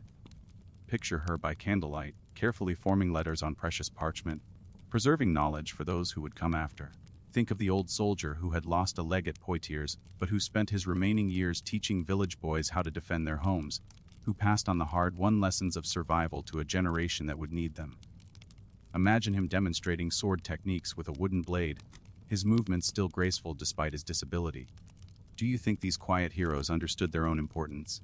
Can you picture them going about their daily tasks, teaching, healing, creating, without realizing that their faithful service was weaving the fabric of civilization back together even as the great events of their time seemed to be tearing it apart? The dreams of peace now. As evening deepens around our long tale, let your mind rest on the dreams and hopes that sustained people through the darkest years of the Great War. Picture the visions of peace that kept hope alive when victory seemed impossible and defeat appeared certain. Imagine a French peasant woman in the 1420s, during the darkest years of English occupation, teaching her young son about the France that existed before the war and the France that would exist again when peace returned. Can you see her describing the festivals and markets, the pilgrimages and celebrations that had once marked the rhythm of the year? Someday, she might have whispered to her child as they hid from passing soldiers, someday you will see France as she truly is. Not this broken land of armies and battles, but the gentle mother who provides for all her children. You will see the vineyards heavy with grapes, the fields golden with wheat, the roads filled with merchants and pilgrims rather than soldiers and refugees. Picture an English lord in his castle, writing letters to his son who was campaigning in France, trying to explain why the sacrifices were worthwhile, what kind of world they hoped to create through their struggles. Can you see him struggling to find words that would justify the cost, the hope that conquest might somehow bring peace? We fight, he might have written, not for the joy of battle, but for the dream of a realm where English justice and French prosperity might be united under one crown, where the Channel might become not a barrier between enemies, but a highway connecting parts of a greater kingdom. Think of Joan of Arc in her cell at Rouen, facing the flames that would consume her body, but not her vision of what France could become. Picture her final prayers, not for herself but for the kingdom she would never see restored, for the people who would live in the peace that her sacrifice was helping to purchase. Can you imagine the merchants and craftsmen of both kingdoms, dreaming of a time when trade could flow freely across borders, when skills and goods could be exchanged without the constant threat of war disrupting their plans? Picture them making tentative contact during truces and ceasefires, beginning the relationships that would eventually heal the wounds that war had opened. Think of the scholars and artists who preserved their dreams of beauty and truth through years when violence seemed to be the only reality that mattered. Picture them in their scriptoriums and workshops, creating works of art and learning that would outlast any military victory, that would remind future generations of what human beings could accomplish when they were free to pursue their highest aspirations. Can you see the children who grew up during the war, listening to their grandparents' stories of peaceful times, trying to imagine a world where the sound of church bells would not be mingled with the clash of arms? Picture them playing games that mimicked not the battles around them, but the festivals and celebrations their elders described. Do you think these dreams of peace were naive, or were they the wisdom that comes from understanding what is truly valuable in human life?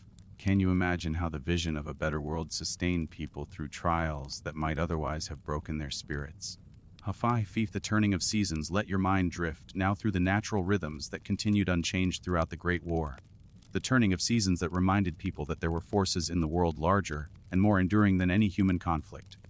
Picture spring arriving in the French countryside in 1429, just as Joan of Arc was beginning her mission to save France. Can you see the apple trees blooming despite the armies camped beneath them, the same flowers that had welcomed countless springs before the war began and would continue to bloom long after it ended? Imagine farmers in both England and France, making the eternal gamble of planting crops even when they could not be sure who would harvest them. Picture them scattering seed in ground that might soon be trampled by cavalry, trusting in the ancient rhythm of sowing and reaping that had sustained human civilization since the beginning of time. Think of the migrating birds that cross the channel each spring and fall, carrying no banners, acknowledging no borders, following routes established long before humans began dividing the world into kingdoms and principalities. Can you see them flying over battlefields and peaceful villages with equal indifference, their journey driven by instincts older than any human ambition? Picture the winter nights when snow covered both English and French soil with the same white blanket, when the cold affected besiegers and besieged equally, when the fundamental equality of all human beings in the face of nature became impossible to ignore. Can you imagine the harvest moons that rose over Europe during the war years, their light falling impartially on the camps of enemies, reminding all who saw them that the universe operated according to laws more ancient and more reliable than any treaty or alliance? Think of the Christmas celebrations that continued even in the midst of warfare, when soldiers on both sides would pause to remember that they worshiped the same Prince of Peace, that their faiths taught them to love their enemies even as their kings commanded them to kill those enemies. Picture the Easter services held in damaged churches, where priests proclaimed the resurrection of Christ to congregations that desperately needed to believe in the possibility of new life from death, of hope surviving despite overwhelming evidence of despair. Can you see the summer storms that would suddenly interrupt battles, forcing knights to seek shelter side by side, their enmity temporarily forgotten in the face of lightning and thunder that recognized no distinction,